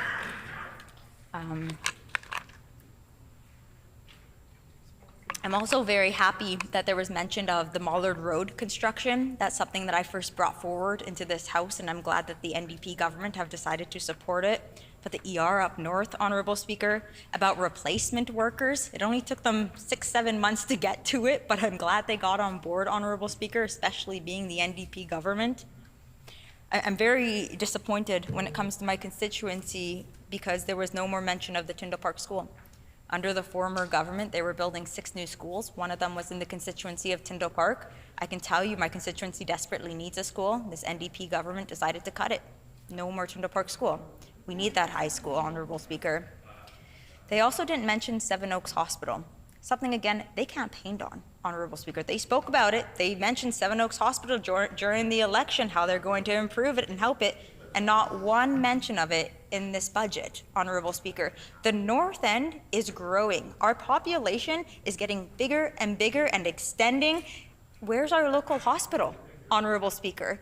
Why is this government choosing to neglect Seven Oaks? And I don't quite understand why they're choosing to neglect Seven Oaks, because they've got NDP members all around it as well. I know my colleague from the Maples, my colleague from Burroughs.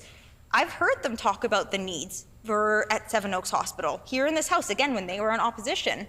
Well, now they're in government. They have the opportunity to actually do something. So I would encourage them, advocate for the Seven Oaks Hospital. And I'd encourage this government, think about all of Manitoba. Think about the North End a little bit too. Invest in the North End, especially as our population continues to grow and emergency services are necessary, Honourable Speaker. So just to wrap up, this government is hiding its cuts to services by offloading backdoor taxes onto municipalities. Municipalities are having to raise taxes to pay for our roads and bridges, funding that this government is taking away from municipalities. This government is keeping the PC tax cuts, which is money that could go towards our school divisions. We know that the increases that the NDP have talked about are simply not at the level that many school divisions have said that they need. We need to do more to support our school divisions, education here in the province of Manitoba, Honourable Speaker. School divisions and municipalities are having to increase taxes by 10 to 15%. And all while this government pretends to cut taxes while starving funding from municipalities and the school divisions.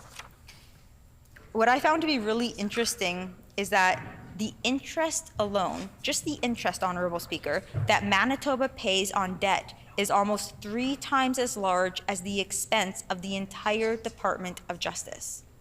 If you think about those numbers, Honourable Speaker, think about the distribution of money. Think about how we could benefit hundreds of thousands of people here in Manitoba if you really sit down and think about who needs the money. This government talks about ending homelessness, Honourable Speaker, and their 8-year plan. It's concerning. I hope they do it. I truly hope they do. But it's concerning. We're more than 6 months in. 0 progress so far. When are they planning to start, Honourable Speaker? Why wasn't EIA mentioned once in the budget? There are a lot of preventative measures that we could be taking, and none of it is coming from this government. So we look forward to what is to come, Honourable Speaker, and I hope that many of their promises do come to fruition. But at this point, there's not a lot of optimism. Member's time has expired. The honourable member for Lodge-Modier. Honourable Speaker.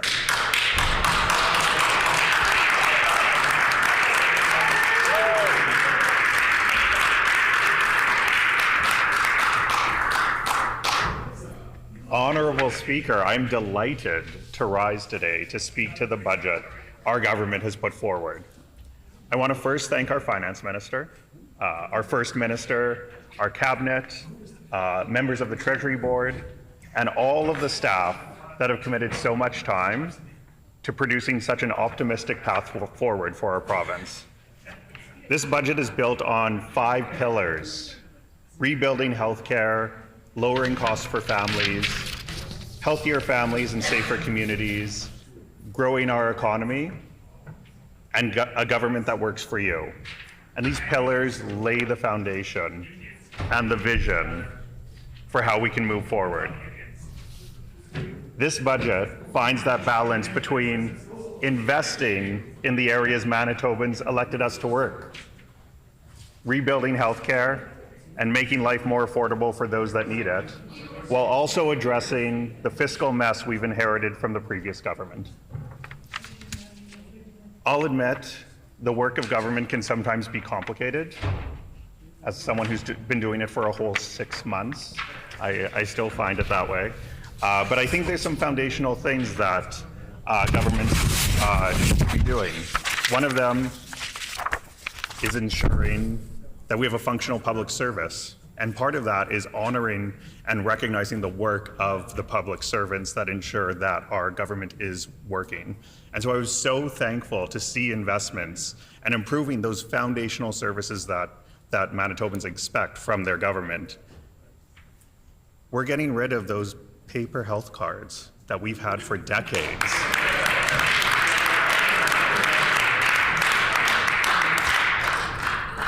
I don't want to speak for public servants, but I think they're chomping at the bit to make this happen. This has been something Manitobans have been talking about for as long as I can remember. As a new member, I've had so many people coming to me talking about medical cards, birth certificates, marriage certificates, those basic forms of ID that are actually cause a barrier for people accessing services if they don't have them. So I'm so excited that we're committed to ending that backlog for those vital pieces of ID. And members have talked about the Manitoba Provincial Nominee Program, MPNP.